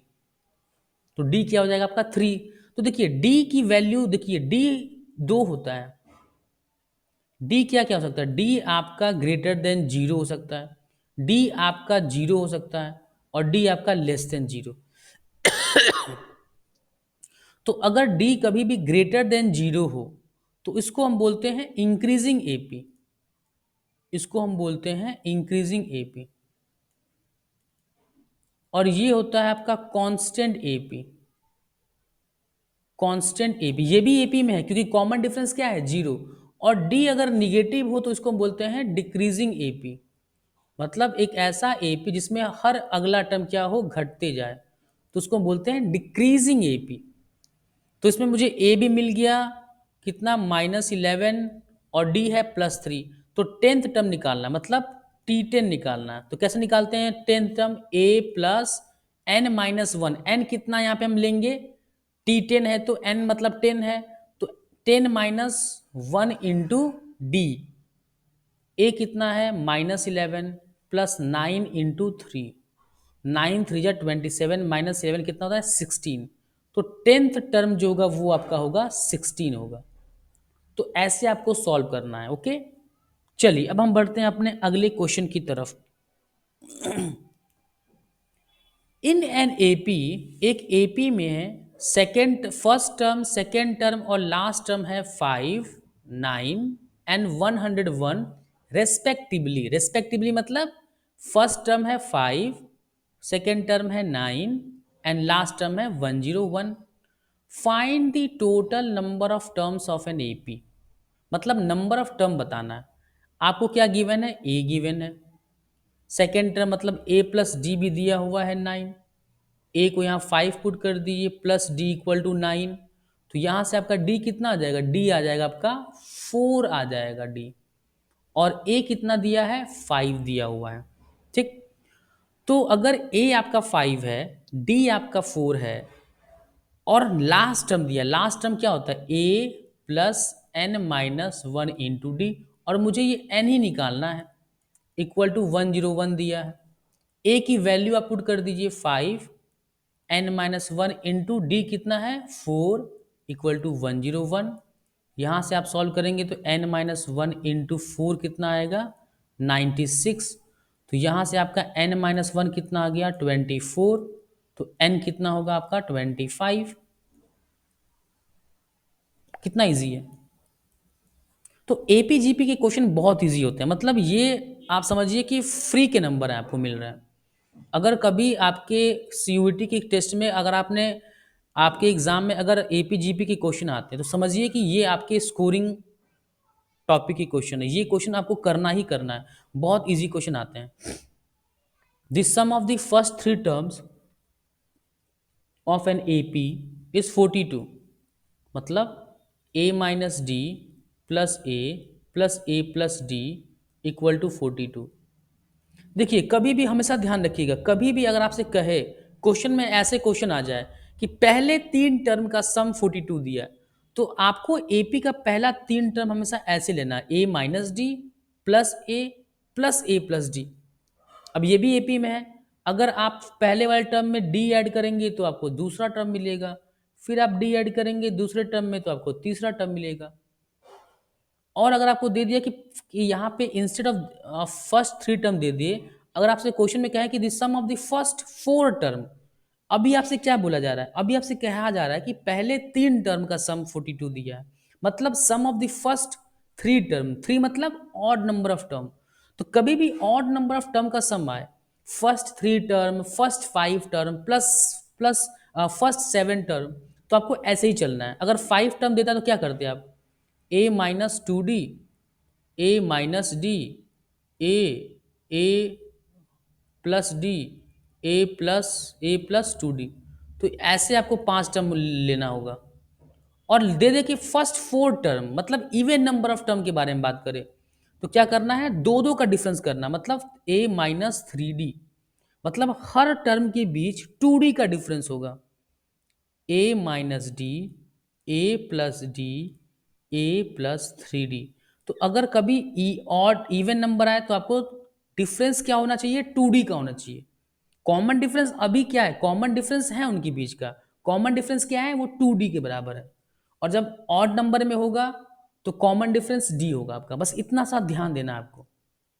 अब आप बोलोगे सर इसका फायदा क्या है, इसका बेनिफिट क्या है ऐसे करने का, ए minus d plus a plus D, चलिए हम कर लेते हैं, लेकिन बेनिफिट क्या है इसका करने का। जब आप इन सभी टर्म को आप ऐड करोगे ना तो ये कैंसिल हो जाएगा, तो ए की डायरेक्ट यहाँ से वैल्यू आपको मिल जाएगी 14, एक वैल्यू आपको डायरेक्ट मिल गया, ये फायदा है। अब कह रहा है कि the product of the first and third term, first term है ए माइनस डी और थर्ड टर्म है ए प्लस डी, ये दिया है 52। A minus D into A plus D होता है A square minus D square equal to 52।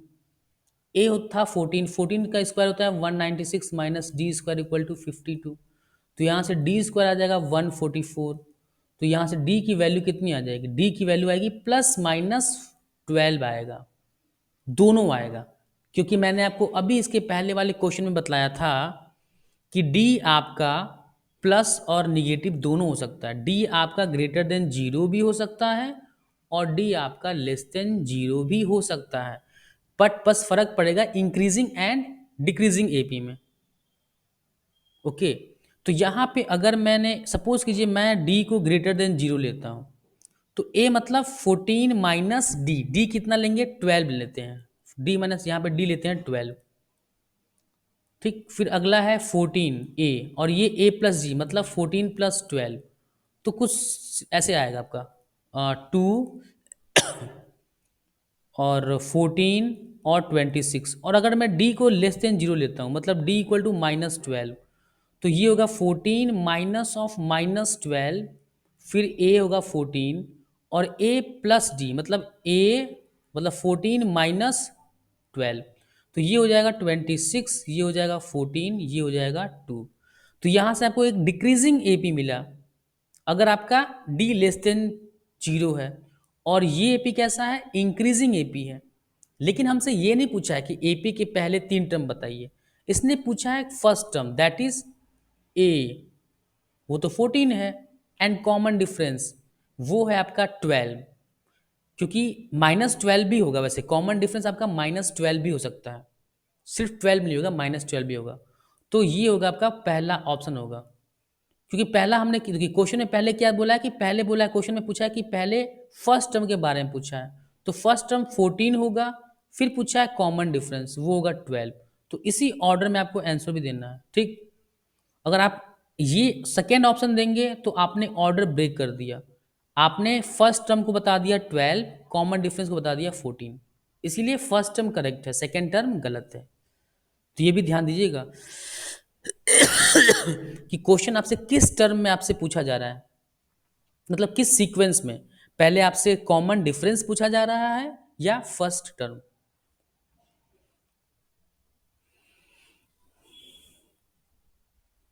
अब देखिए क्या कह रहा है, the fourth term of an AP is 22, मतलब ए प्लस 3D दे रखा है 22। 15th टर्म मतलब ए प्लस 14D इक्वल टू 66। ये हो गया 2, ये हो गया 1। 2 माइनस 1 कर दीजिए, मतलब 11D इक्वल टू हो जाएगा 44। यहाँ से D की वैल्यू आ जाएगी 4। इसको इक्वेशन 1 या 2 में पुट कर दीजिए, मैं 1 में पुट करता हूँ। तो A प्लस 12 इक्वल टू हो जाएगा 22, A आ जाएगा 10। A 10 आ गया। पूछा है फर्स्ट टर्म, फर्स्ट टर्म कितना है आपका, फर्स्ट टर्म क्या है, A मतलब 10 है, कॉमन डिफरेंस कितना है आपका 4 है, तो 10,4, सॉरी 1 मिनट 44, 10,4 होना चाहिए। फाइंड दी फर्स्ट टर्म, और यहाँ पे एक्चुअली क्या होगा ना, ये 10,4 हो जाएगा, 10,4। ओके, चलिए सॉल्व करते हैं अपना अगला question. If the sixth term of an AP is equal to 4 times of its first term, मतलब a plus 5D six term equal to 4 times of its first term, and the sum of the first six term, sum of the, ये क्या था, ये था only sixth term. a plus 5D क्या है, only sixth term. अब कह रहा है कि sum of the first six term, तो sum of the first six term कैसे निकालते हैं, n/2 इंटू a+n-1d। ये जो हम फॉर्मूला लगाते हैं ना, ये फॉर्मूला कैसे आता है actually, n/2 first term plus last term, n/2 first term plus last term जब आप करोगे तो ये फॉर्मूला क्या बनेगा, n/2 into 2a plus n-1 into D. तो आपको ध्यान रखना है ये फर्स्ट टर्म और ये लास्ट टर्म का सम ही होता है। फर्स्ट टर्म कितना हो गया a, और लास्ट टर्म कितना होता है a प्लस n-1d। तो ये क्या हो गया, first term plus last term. तो n/2 इंटू फर्स्ट टर्म है a और लास्ट टर्म है कितना 4a। क्यों, क्योंकि इसने साफ दे रखा है कि इसका जो सिक्स्थ टर्म है वो कितना है 4a के बराबर है। तो जब हम सम करेंगे तो ऐसे कर सकते हैं, इस 75, ये 75 के बराबर है, ये हो जाएगा 2 3 जा 6 3, ये हो जाएगा 25। तो 5a इक्वल टू हो गया 25। तो यहाँ से a की वैल्यू आ गई आपकी 5, फर्स्ट टर्म निकल गया मेरा। ठीक, अब देखिए यहाँ से निकालते हैं, a मतलब 5 प्लस 4d इक्वल टू 4 5 जा 20, तो d कितना आ जाएगा 15/4 आ जाएगा। तो कॉमन डिफरेंस आ गया 15/4 और फर्स्ट टर्म आ गया आपका 5। बस ये क्वेश्चन है। तो एपीजीपी के क्वेश्चन बहुत ही इजी होते हैं ये ध्यान रखिएगा में से। अब हम पढ़ लेते हैं आपका जीपी। जीपी क्या होता है, जैसे हम कॉमन डिफरेंस पढ़ते हैं तो कॉमन डिफरेंस क्या होता है, ऐड होता है। कॉमन डिफरेंस क्या होता है, हर अगले टर्म में कॉमन डिफरेंस क्या होता है, प्रीवियस टर्म में ऐड होता है। इसमें डी ऐड करोगे तो आपको अगला टर्म मिलेगा। पहले टर्म में कुछ ऐड करने से, एक कॉमन डिफरेंस को ऐड करने से आपको दूसरा टर्म मिलता है एपी में, और दूसरे टर्म में डी ऐड करने से आपको मिलता है तीसरा टर्म। तो सिमिलरली क्या हो रहा है, सिर्फ कॉमन डिफरेंस को ऐड करने से आपको अगला टर्म मिल रहा है, मतलब नेक्स्ट टर्म मिल रहा है। बट जीपी में ऐसा नहीं होता है।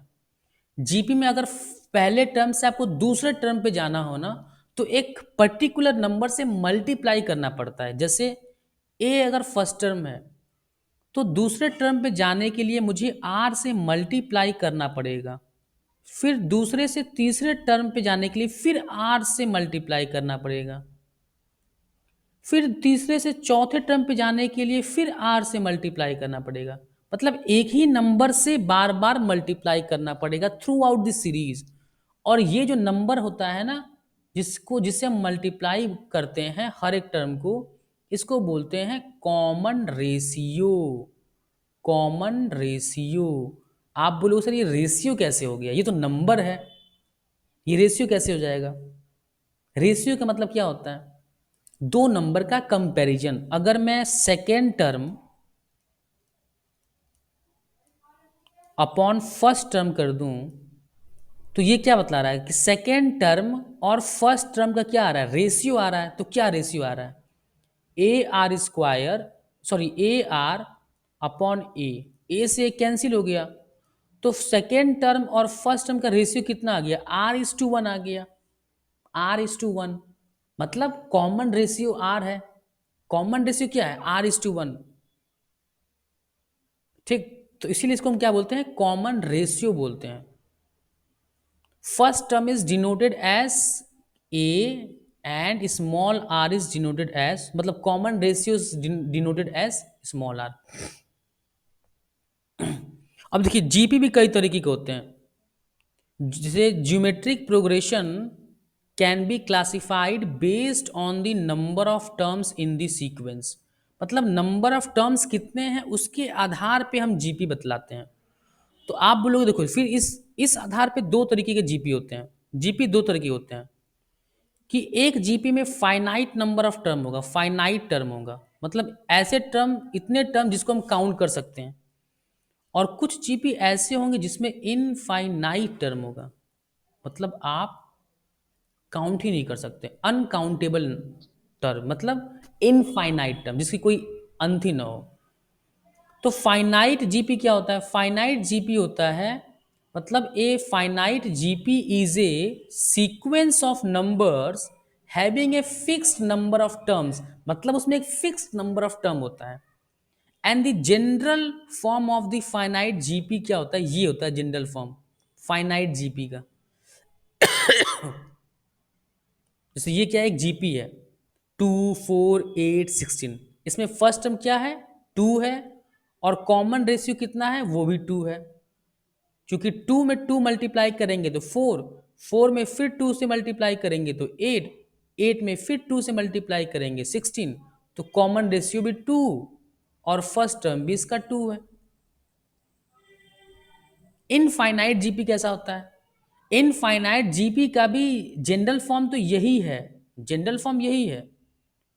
दोनों जीपी का जनरल फॉर्म सेम है, लेकिन फिर आपका डाउट है फिर सर डिफरेंस क्या है? सर मतलब डिफरेंस क्या है उनका?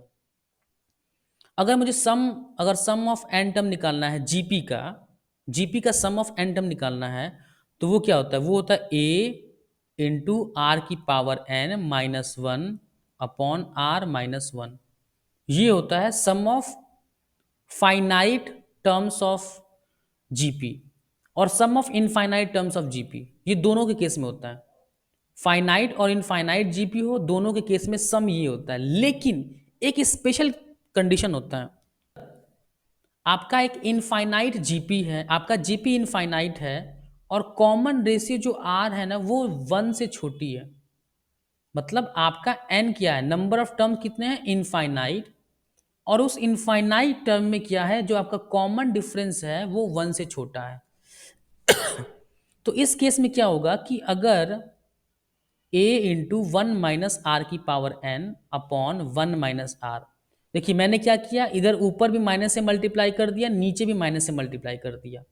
ठीक, और अभी क्या है? R मेरा 1 से छोटा है। तो अगर मैं, आप कोई भी वैल्यू एक ले लो, 1 से छोटी वैल्यू ले लो, 1/3 ले लो, और इसकी पावर n चढ़ा दिया, और n क्या है? इन्फिनिटी को जा रहा है। तो ये वैल्यू जो होगा ना, ये टोटल वैल्यू आपको जीरो की तरफ टेंड करता हुआ मिलेगा। मतलब ये value almost equal to zero हो जाएगा, मतलब ये वैल्यू क्या हो जाएगा? जीरो। तो sum of N term where N is infinity, उस केस में A/1 - R आपका क्या होगा? फॉर्मूला होगा। मतलब sum of infinite terms of GP where the common ratio is less than 1। तो उस केस में क्या होगा? आपका जो फॉर्मूला होगा sum of infinite terms of GP का A/1 - R होगा। Otherwise rest of the case में यही फॉर्मूला हम यूज करेंगे। आपको ये एक जीपी का सीरीज दिया हुआ है और कह रहा है कि पहले 10 टर्म का मुझे सम बताइए।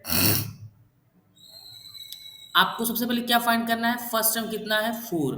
कॉमन रेशियो कैसे फाइंड करते हैं? Second term upon first term या third term upon second term, तो कितना आएगा common ratio? Common ratio R आ गया। सम ऑफ 10 टर्म, तो एस टेन मतलब कितना हो जाएगा? फॉर्मूला क्या होता है? ए इंटू आर की power N minus one upon R minus one. A कितना है? 4। आर मतलब कॉमन रेशियो कितना है? 2 की पावर एन मतलब 10 माइनस वन है, और आर मतलब 2, 2 माइनस वन हो गया। ये हो गया 4 इंटू 2 की पावर 10 कितना होता है? 1024 माइनस वन, तो ये हो गया 4 इंटू 1023, ये हो जाएगा 4092। तो sum of first 10 terms of this sum of first 10 terms of this particular GP कितना हो जाएगा? 4092। बढ़ते हैं अपने अगले क्वेश्चन की तरफ। First term of a GP is 20 and the common ratio is 4, मतलब फर्स्ट टर्म कितना है? 20, कॉमन रेशियो कितना है? 4। Find the fifth term, fifth मतलब T5, फिफ्थ टर्म निकालना है किसका? जीपी का। कॉमन रेशियो कितना दिया है? 4 दिया है। कैसे निकालेंगे? 20 देखिए क्या होता है? A into R, A R square, तो T5 कितना हो जाएगा? ए इंटू आर की पावर 4 हो जाएगा। ए कितना है? 20 इंटू आर 4 की पावर 4। 20 इंटू 4 की पावर 4 को मैं ऐसे लिख सकता हूँ, देखिए 4 को मैं लिख सकता हूँ 2 की पावर 2 की होल पावर 4, तो इसको मैं लिख सकता हूँ 20 इंटू 2 की पावर 2 इंटू 2 की पावर 2 इंटू 4 हो जाएगा। तो इसको मैं कैसे लिख सकता हूँ? 20 इंटू 2 की पावर 8। और अगर आपको ध्यान हो तो 2 की पावर 8 कितना होता है? 256, मतलब 5120, 5120 हो जाएगा। तो find the fifth term, fifth term कितना है? 5120। चलिए बढ़ते हैं हम अपने अगले क्वेश्चन की तरफ। The sum of the first three terms of a GP is 26 and their product is 216। क्या कह रहा है? The sum of the first three terms of a GP. आपको ध्यान हो कि अगर कभी तीन टर्म लेना हो एपी में, तो मैंने आपको क्या बतलाया था कि ऐसे लेते हैं तीन टर्म, और इसका रीजन भी बतलाया था क्यों, ताकि क्वेश्चन को हम इजीली सॉल्व कर सकें। सिमिलरली अगर आपको तीन टर्म जीपी का लेना होगा, तो आपको लेना है पहला टर्म ए अपॉन आर, दूसरा ए, और तीसरा ए इंटू आर। ठीक, ऐसे लेना है। अब इसका प्रोडक्ट कितना कह रहा है? 216 है, मतलब इन तीनों का प्रोडक्ट कितना है? 216। देखिए आर से आर हो गया कैंसिल, और ये आ गया ए क्यूब इक्वल टू 216। और आई होप आप में से सभी बच्चों को लगभग सबको पता होगा कि 216 क्या होता है। वो एक परफेक्ट क्यूब होता है, किसका? 6 की पावर 3। 216 एक 6 का क्यूब होता है।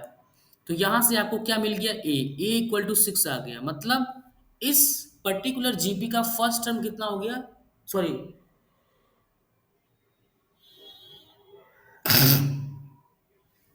नॉट फर्स्ट टर्म, बल्कि ए कितना आ गया? 6। इसका फर्स्ट टर्म होगा ए अपॉन आर। अब क्या कह रहा है कि पहले तीन टर्म का सम कितना है? वो है 26। अगर मैं ए को कॉमन ले लूं, तो R plus one by are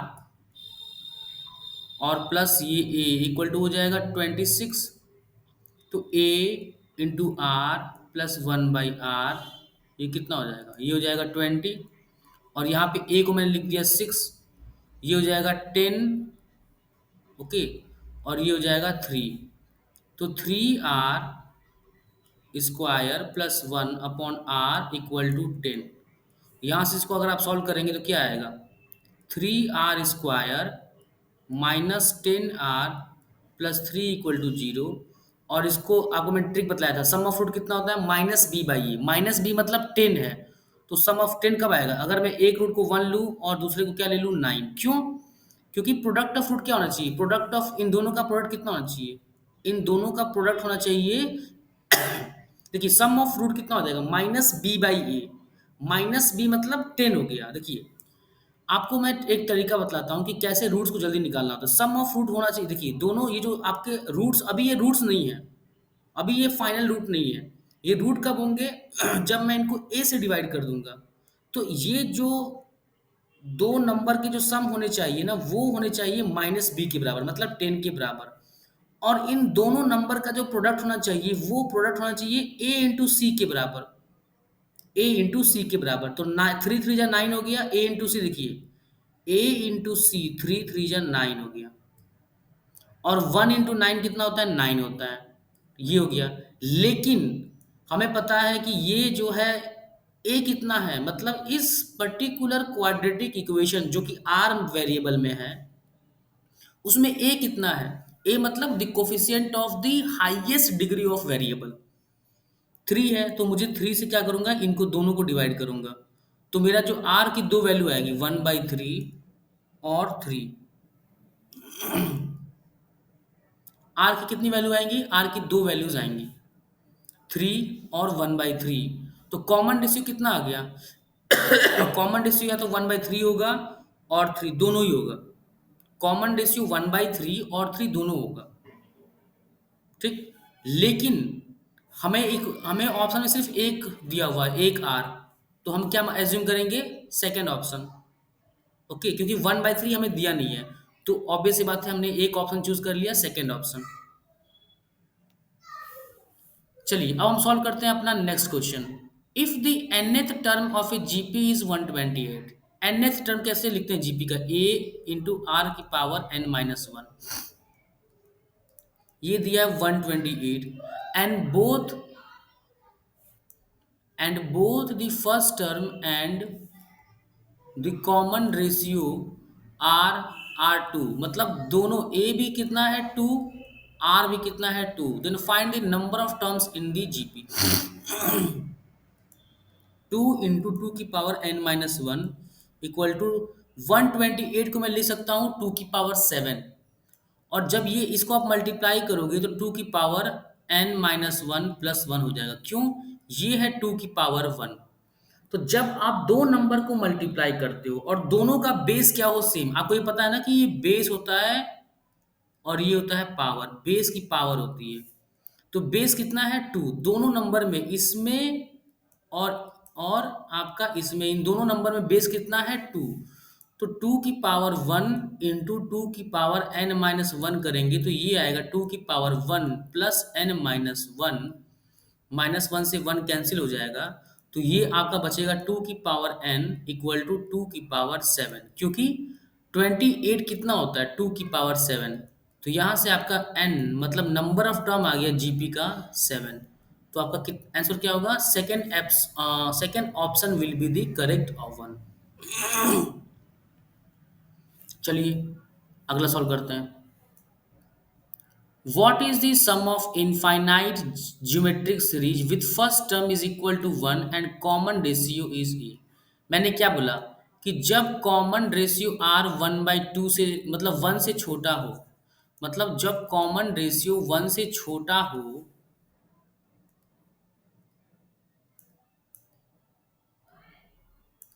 चलिए अब सॉल्व करते हैं अपना अगला क्वेश्चन।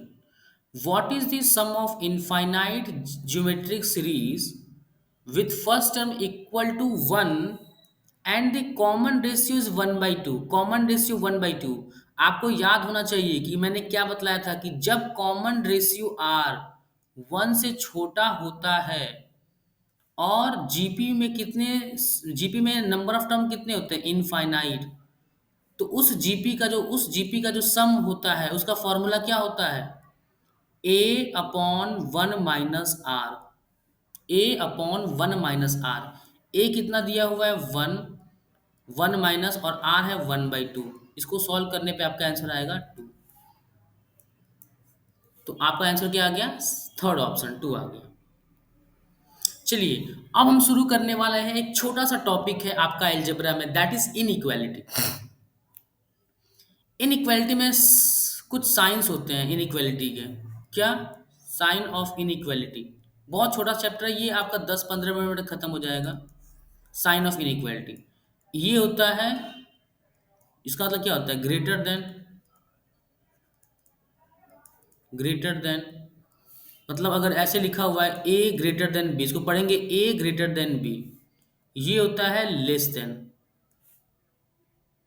ये होता है आपका लेस देन, मतलब इसमें क्या होगा ए लेस देन बी, ये होता है ग्रेटर देन इक्वल टू,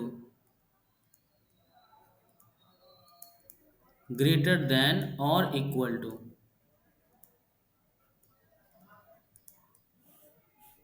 मतलब A greater than equal to B, A greater than और इक्वल टू बी, मतलब ए या तो बी से बड़ा होगा या बी के बराबर होगा, इसीलिए यहाँ पे और लगाते हैं, एंड नहीं लगाते हैं। या तो ए बी से बड़ा होगा या ए बी के बराबर हो सकता है, इसका मतलब होता है लेस देन और इक्वल टू,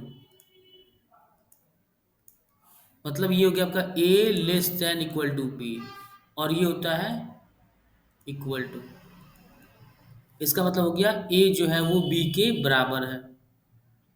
तो बस ये 5 साइन का यूज करके हम इनइक्वालिटी के लगभग सारे क्वेश्चन को कर सकते हैं। ओके, चलिए अब हम शुरू करते हैं क्वेश्चन सॉल्व करना। 3x प्लस 5 ग्रेटर देन 11, और एक चीज हमेशा ध्यान रखिएगा कि इनइक्वालिटी में अगर 2 प्लस एक्स प्लस 3 लिखा हुआ, सपोज कीजिए इनइक्वालिटी में अगर यहाँ ए लिखा है और बी लिखा है, ठीक, यहाँ पे ए प्लस चलिए सी लिखा हुआ है, तो जैसे आप सी को इनइक्वालिटी के दूसरे साइड ले जाएंगे तो ये क्या बनेगा ए ग्रेटर देन बी माइनस सी, आपने देखा सी का साइन जो है वो क्या हो गया चेंज हो जाएगा। और सपोज कीजिए आपने क्या किया बी को लेफ्ट हैंड साइड लेते आए, तो ये बन जाएगा A minus B greater than minus C, C का साइन चेंज हो गया, क्यों, क्योंकि सी को मैंने ग्रेटर देन इनइक्वालिटी के एक साइड से दूसरे साइड मैंने शिफ्ट किया सी को, तो उसका साइन चेंज हुआ। सिमिलरली बी को मैंने राइट हैंड साइड से लेफ्ट हैंड साइड शिफ्ट किया किसके इनइक्वालिटी के, तो उसका भी साइन क्या हो जाएगा चेंज हो जाएगा। अब देखिएगा मैं इसमें क्या करूंगा कि जो भी नंबर एक तरफ के है, मतलब ये क्या है ये एक पर्टिकुलर कांस्टेंट है, ये कांस्टेंट है, तो मैं क्या करूंगा कांस्टेंट को एक साइड लिख दूंगा, तो यहां से आ गया 3x ग्रेटर देन 6, अब मैं क्या करूंगा 6 को डिवाइड कर दूंगा 3 से, तो x greater than equal to sorry x greater than 2 आ जाएगा। तो इस को अगर आप सॉल्व करेंगे तो ये इनइक्वालिटी क्या बतला रहा है, ये इनइक्वालिटी ये बतला रही है कि ये इनइक्वालिटी होल्ड करेगा, मतलब ये इनइक्वालिटी ट्रू तभी होगा, ये इनइक्वालिटी ट्रू या होल्ड तभी करेगा जब x आपका कैसा होना चाहिए 2 से बड़ा, मतलब जैसे x की कोई वैल्यू लेंगे 2 से छोटी वैल्यू लेंगे, ये इनइक्वालिटी क्या हो जाएगी होल्ड नहीं करेगी, गलत हो जाएगा। कैसे, कोई भी एक वैल्यू ले लेते हैं x लेस देन, तो मैंने क्या किया कि एक x की वैल्यू ले लिया लेस देन 2 दैट इज 1 ले लिया, तो 3 इंटू 1 प्लस 5 ग्रेटर देन 11, ये कितना आएगा 8 ग्रेटर देन 11, क्या 8 11 से बड़ा होता है, नहीं, ये गलत हो जाएगा इनइक्वालिटी, 8 कभी 11 से बड़ा नहीं होता है, इसीलिए आपको समझ में आ गया कि x जो है वो 2 से बड़ा होना चाहिए। अब देखिए इसमें क्या है ना कि दो इनइक्वालिटी है, तो इसको हम दो तरफ सॉल्व करेंगे, एक एलएचएस साइड सॉल्व करेंगे और एक आरएचएस साइड सॉल्व करेंगे।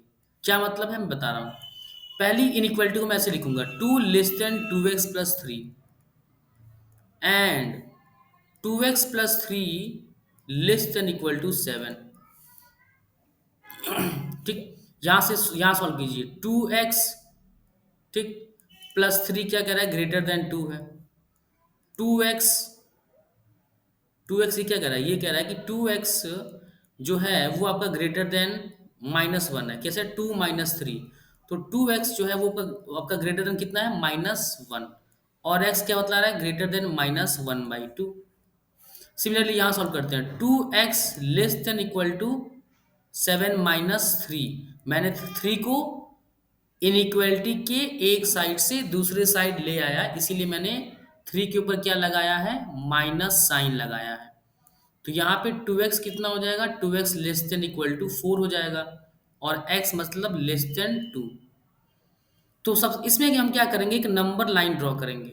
यहाँ पे लिखेंगे 2 और 2 पे हम क्या लगा देंगे, यहाँ पे ये मैंने क्या किया, मतलब मैं ये कलर करने का मतलब क्या है कि मैंने 2 को इंक्लूड किया है और ये हो गया आपका -1/2। तो x क्या हो सकता है, x कह रहा है कि x जो है वो 2 1 बाई -1/2 से x बड़ा है। मैंने यहाँ पे ओपन सर्कल क्यों बनाया, ओपन सर्कल यहाँ पे ओपन सर्कल, ओपन और स्मॉल सर्कल का मतलब है कि मैंने -1/2 को इंक्लूड नहीं किया है, क्योंकि यहाँ पे इक्वलिटी का साइन नहीं लगा था। यहाँ पे क्या लिखा है, यहाँ पे क्या लिखा हुआ है, यहाँ लिखा हुआ है x ग्रेटर देन -1/2।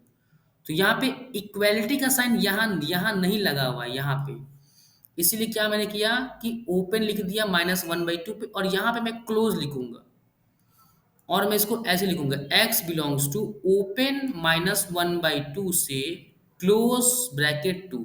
मतलब 2 को इंक्लूड करना है, मतलब x मेरा 2 हो सकता है, इसलिए मैंने लिखा है क्लोज ब्रैकेट।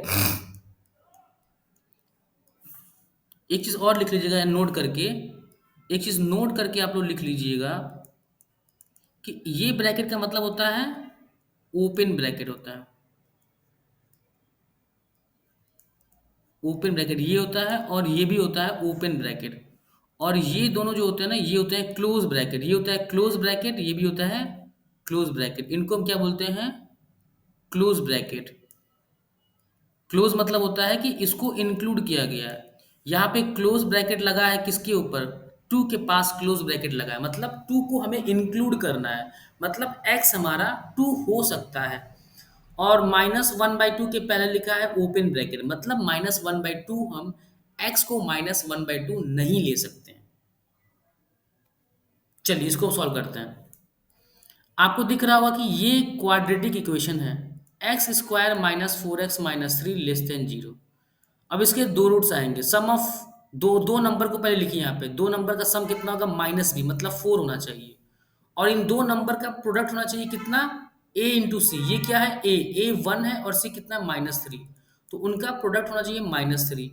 तो कैसे करेंगे हम, इसको हम क्या करते हैं, एक लेते हैं 1 और एक लेते हैं -3, कैसे हो जाएगा,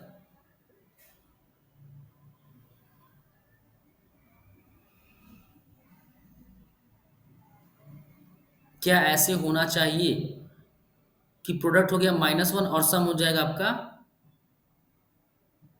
3। एक मिनट, इसको हम क्या करते हैं, एक्स स्क्वायर -3x -x -3, तो एक्स को अगर मैं कॉमन ले लूँ, इसको ऐसे सॉल्व नहीं होगा ये, इसको हम क्या करते हैं, एक मिनट,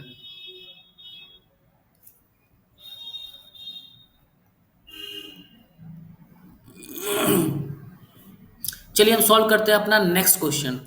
ये है x square -4x -3 less then 0। अब हम क्या करेंगे, इसके रूट्स निकालेंगे श्रीधराचार्य मेथड से। श्रीधराचार्य फॉर्मूला से -b plus minus b square मतलब 16 -4a और c अपॉन 2 इंटू ए, ये कितना आ गया 4 प्लस माइनस रूट अंडर, ये हो गया 28/2। इसको मैं ऐसे लिख सकता हूँ +4 +2 √7 अपॉन 2, और दूसरा रूट होगा -4 -2 √7 अपॉन 2, मतलब x -2 प्लस √7 एक रूट होगा, और ये जो दूसरा रूट होगा वो होगा x -2 माइनस √7 लेस देन 0। ठीक, अब हम क्या करेंगे, एक नंबर लाइन ड्रॉ करेंगे। ये कितना हो जाएगा 2 प्लस √7, और जो छोटी वैल्यू है वो होगी 2 माइनस √7। ठीक, अब हमें क्या लेना है, निगेटिव वैल्यू लेना है। तो देखिए इस नंबर लाइन का बेनिफिट क्या है कि जैसे ही आप जो बड़ा वाला रूट है, मतलब x की दो रूट है होंगे, मतलब रूट मतलब जिसपे पूरा हमारा क्वाड्रेटिक इक्वेशन क्या हो जाए, 0 हो जाए, तो बड़े वाला रूट कौन सा है, 2 प्लस √7। आपको पता है कि 2 प्लस √7 जो है वो 2 माइनस √7 से बड़ा होता है, सबको पता है। तो जैसे ही मैं अगर कोई वैल्यू लूंगा जो कि 2 प्लस, जैसे ही मैं x की कोई ऐसी वैल्यू लूँ जो कि 2 प्लस √7 से बड़ी होगी, तो ऑब्वियस सी बात है, जब ये जो ब्रैकेट होगा ये क्या होगा, पॉजिटिव होगा, क्योंकि मैंने x को 2 प्लस √7 से बड़ा वैल्यू लिया है। और ये भी जो ब्रैकेट होगा वो भी क्या होगा, पॉजिटिव होगा। तो जब मैं दो पॉजिटिव नंबर को मल्टीप्लाई करूंगा तो क्या मिलेगा, मुझे पॉजिटिव नंबर मिलेगा। लेकिन मुझे नंबर चाहिए कैसा, निगेटिव नंबर चाहिए। क्यों? क्योंकि यहाँ लिखा हुआ है <<0 और देखिए ये हमेशा हमेशा एक सीक्वेंस में चलता है। अगर एक रूट के जस्ट बड़े नंबर को अगर मैं लेता हूँ x, अगर x को मैं बड़े रूट से बड़ा नंबर लेता हूँ तो पॉजिटिव आता है। तो इन दो रूट्स के बीच में अगर मैं कोई वैल्यू लूंगा तो वो माइनस आएगा। क्यों? क्योंकि अगर मैंने इन दो रूट्स के बीच कोई वैल्यू लिया, मतलब अगर मैंने बड़े रूट से x के बड़े रूट से कोई छोटा वैल्यू लिया, तो ये वाला ब्रैकेट खुलेगा निगेटिव साइन के साथ, और ये वाला जो ब्रैकेट है वो खुलेगा पॉजिटिव साइन के साथ। तो माइनस इंटू प्लस कितना होता है, माइनस, इसलिए मैंने लगा दिया है माइनस। और जब मैं x की छोटे रूट से भी छोटी वैल्यू लूंगा तो उस केस में क्या होगा, एक पॉजिटिव वैल्यू मिलेगा मेरे को। क्यों? क्योंकि ये भी खुलेगा माइनस के साथ और ये भी होगा माइनस वैल्यू, क्योंकि x क्या है, दोनों रूट से छोटी है। तो माइनस इंटू माइनस क्या होता है, प्लस। तो ये हमेशा एक सीक्वेंस में चलता है, प्लस माइनस प्लस। अगर ये है प्लस तो ये होगा माइनस, और ये क्या होगा आपका, प्लस। ओके। तो इसकी जो x की जो वैल्यूज आएंगी वो क्या क्या होंगी, देखिए x की जो वैल्यूज होगी वो होगी, x will be greater than 2 - √7 से लेके 2 + √7 तक। और यहाँ पे क्या होगा, ओपन ब्रैकेट होगा, ऐसे लिखेंगे हम, ओपन ब्रैकेट 2 - √7 से 2 + √7 open bracket, x belongs to, x का रेंज ये होना चाहिए। ओके। तो नंबर लाइन बहुत जरूरी है, नंबर लाइन का यूज करना बहुत जरूरी। देखिए अब इस क्वेश्चन को मैंने बहुत इजीली सॉल्व कर दूंगा नंबर लाइन की हेल्प से। कैसे, x - 2 upon x + 1 greater than 0। अब नंबर लाइन बनाइए सबसे पहले, और नंबर लाइन पे कौन कौन सी वैल्यू लिखना है, सबसे पहले ये लिखना है कि x, ये वैल्यू किस x के लिए 0 हो रहा है, मतलब ये x - 2 कब 0 होगा, जब x को मैं 2 ले लूंगा। तो एक x = 2 ले लिया मैंने, ये वाला किस कब 0 होगा, x = -1 पे। लेकिन आप में से कुछ बच्चों का डाउट आएगा कि सर आप इसको 0 क्यों बना रहे हैं, इसको तो 0 अगर आपने बनाया तो वो अनडिफाइंड है। क्योंकि सर मैथ्स में डिनोमिनेटर में कभी 0 नहीं आना चाहिए, वो नंबर अनडिफाइंड हो जाता है। यस, मैं भी मानता हूँ, इसलिए मैं यहाँ पे क्लोज नहीं लिख रहा हूँ, मैं यहाँ पे क्लोज नहीं, मैंने इस वैल्यू को अभी इंक्लूड नहीं किया है। मैं आपको तरीका बतला रहा हूं कि ऐसे क्वेश्चन को कैसे जल्दी सॉल्व करते हैं। अभी देखिए, अभी मैंने क्या बोला कि x दो जगह 0, मतलब x की जो वैल्यू, जो ये दो दो अलग अलग लीनियर इक्वेशन है ना, ये दो जगह 0 हो रही हैं, एक x = 2 पे और एक x = -1 पे। तो जैसे ही मैं कोई वैल्यू लूंगा x ग्रेटर देन 2, तो ये दोनों जो इक्वेशन है वो क्या होंगी, दोनों की वैल्यू क्या होगी, पॉजिटिव। क्योंकि x को सपोज कीजिए मैंने 3 ले लिया, तो x - 2 मतलब 3 - 2 अपॉन 3 + 1, ये भी पॉजिटिव है, ये भी पॉजिटिव है। तो ऑब्वियस सी बात है, नंबर क्या होगा, पॉजिटिव नंबर होगा। अब मैंने क्या बतला कि अगर मैं -1 से 2 के बीच में कोई भी नंबर ले लूँ तो निगेटिव क्यों आएगा। मैंने क्या बोला कि अगर ये प्लस है तो ये ऑल्टरनेट चलेगा, प्लस माइनस प्लस। अगर आपको विश्वास नहीं तो आप कोई भी वैल्यूज ले लीजिए -1 से और 2 के बीच में, मैंने ले लिया 1 ले लिया, चलिए। x - 2 अपॉन x + 4, x + 1 में x को रिप्लेस करना है 1 से, क्योंकि मैंने x की वैल्यू 1 एज्यूम किया है। 1 - 2 अपॉन 1 + 1 ग्रेटर देन 0। 1 - 2 कितना होता है, -1 अपॉन 2 ग्रेटर देन 0। क्या ये चीज़ वैलिड है, नहीं। ठीक, ऐसा हो सकता है क्या, नहीं हो सकता। ठीक। तो ये आ गया निगेटिव। देखिए हमारी वैल्यूज क्या आई, -1/2 आया, मतलब निगेटिव वैल्यू आया। वही तो मैं बोल रहा हूँ कि -1 से 2 के बीच x की वैल्यू -1 से 2 के बीच अगर आप कोई भी नंबर लेंगे तो आपको जो रिजल्ट मिलेगा वो माइनस निगेटिव मिलेगा। लेकिन हमें कैसी वैल्यू लेनी है, हमें पॉजिटिव वैल्यू लेनी है। ये जो वैल्यूज है ना, इनकी वैल्यू वो ग्रेटर देन जीरो होना चाहिए। तो पॉजिटिव वैल्यू कहाँ कहाँ आएगा, एक x ग्रेटर देन 2 और एक x लेस देन -2। तो इसकी क्या रेंज बनेगी, x belongs to minus infinity open से -1 ओपन यूनियन 2 से इन्फिनिटी। मतलब माइनस इन्फिनिटी से कहाँ तक जाएगा, -1 तक। ऐसे लाइन बनाना है आपको। फिर यहाँ पे ओपन, ओपन क्यों, क्योंकि मैं x को 2 नहीं ले सकता हूँ, क्योंकि जैसे मैं x को 2 पुट कर दूंगा ये ऊपर वाला वैल्यू जीरो बन जाएगा। और जीरो बन जाएगा तो क्या जीरो ग्रेटर देन जीरो होता है, क्या नहीं होता है, इसीलिए मैं x को 2 नहीं ले सकता हूँ।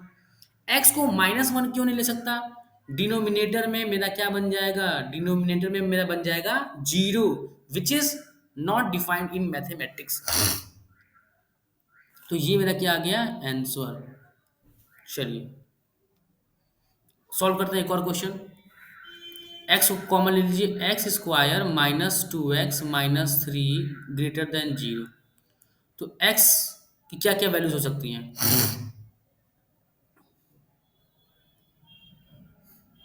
मुझे ऐसी वैल्यू लेनी है जिसकी सम तो 2 आए और प्रोडक्ट कितना आ जाए -3। तो एक मैं लूँगा -1 और एक लूँगा मैं 3। तो दो नंबर मैंने ले लिया -1 और 3, इनका सम कितना है, -1 + 3 = 2। Very good. और इनका प्रोडक्ट कितना है, -3। तो x into x plus one into x minus three क्या कह रहा है, greater than zero. Again number line बनाइए। x यहाँ ये कौन कब जीरो होगा, x = 3 पे। ये कब जीरो होगा, x = -1 पे। और ये कब जीरो होगा, x = 0 पे। अब मुझे लेना क्या है, देखिए कहीं इसमें आपने कहीं इक्वलिटी का साइन देखा क्या, नहीं। तो यहाँ पे ओपन होगा, मतलब मैं x = 3 नहीं ले सकता हूँ। यहाँ भी ओपन होगा, x = 0 नहीं ले सकता हूँ। और यहाँ भी ओपन होगा, x = -1 हम नहीं ले सकते हैं। अब लेना है पॉजिटिव वैल्यू। तो कभी भी जो x x की जो सबसे बड़ी वैल्यू जहां पे वो जीरो हो रहा है, आपको पता है कि x को अगर मैं 3 पुट कर दूं तो ये पूरा इक्वेशन क्या हो जाएगा, जीरो बन जाएगा। तो ये x की सबसे बड़ी वैल्यू है जिसपे ये पूरा इक्वेशन क्या बनेगा, जीरो। तो अगर मैं x = 3 से कोई बड़ी वैल्यू लेता हूं तो हमेशा रिजल्ट क्या होगा, पॉजिटिव। फिर मैंने क्या बोला, माइनस प्लस माइनस प्लस फिर माइनस। मुझे लेना क्या है, ग्रेटर देन साइन लेना है, मतलब पॉजिटिव वैल्यू लेना है। तो इससे x की क्या क्या वैल्यू आएगी,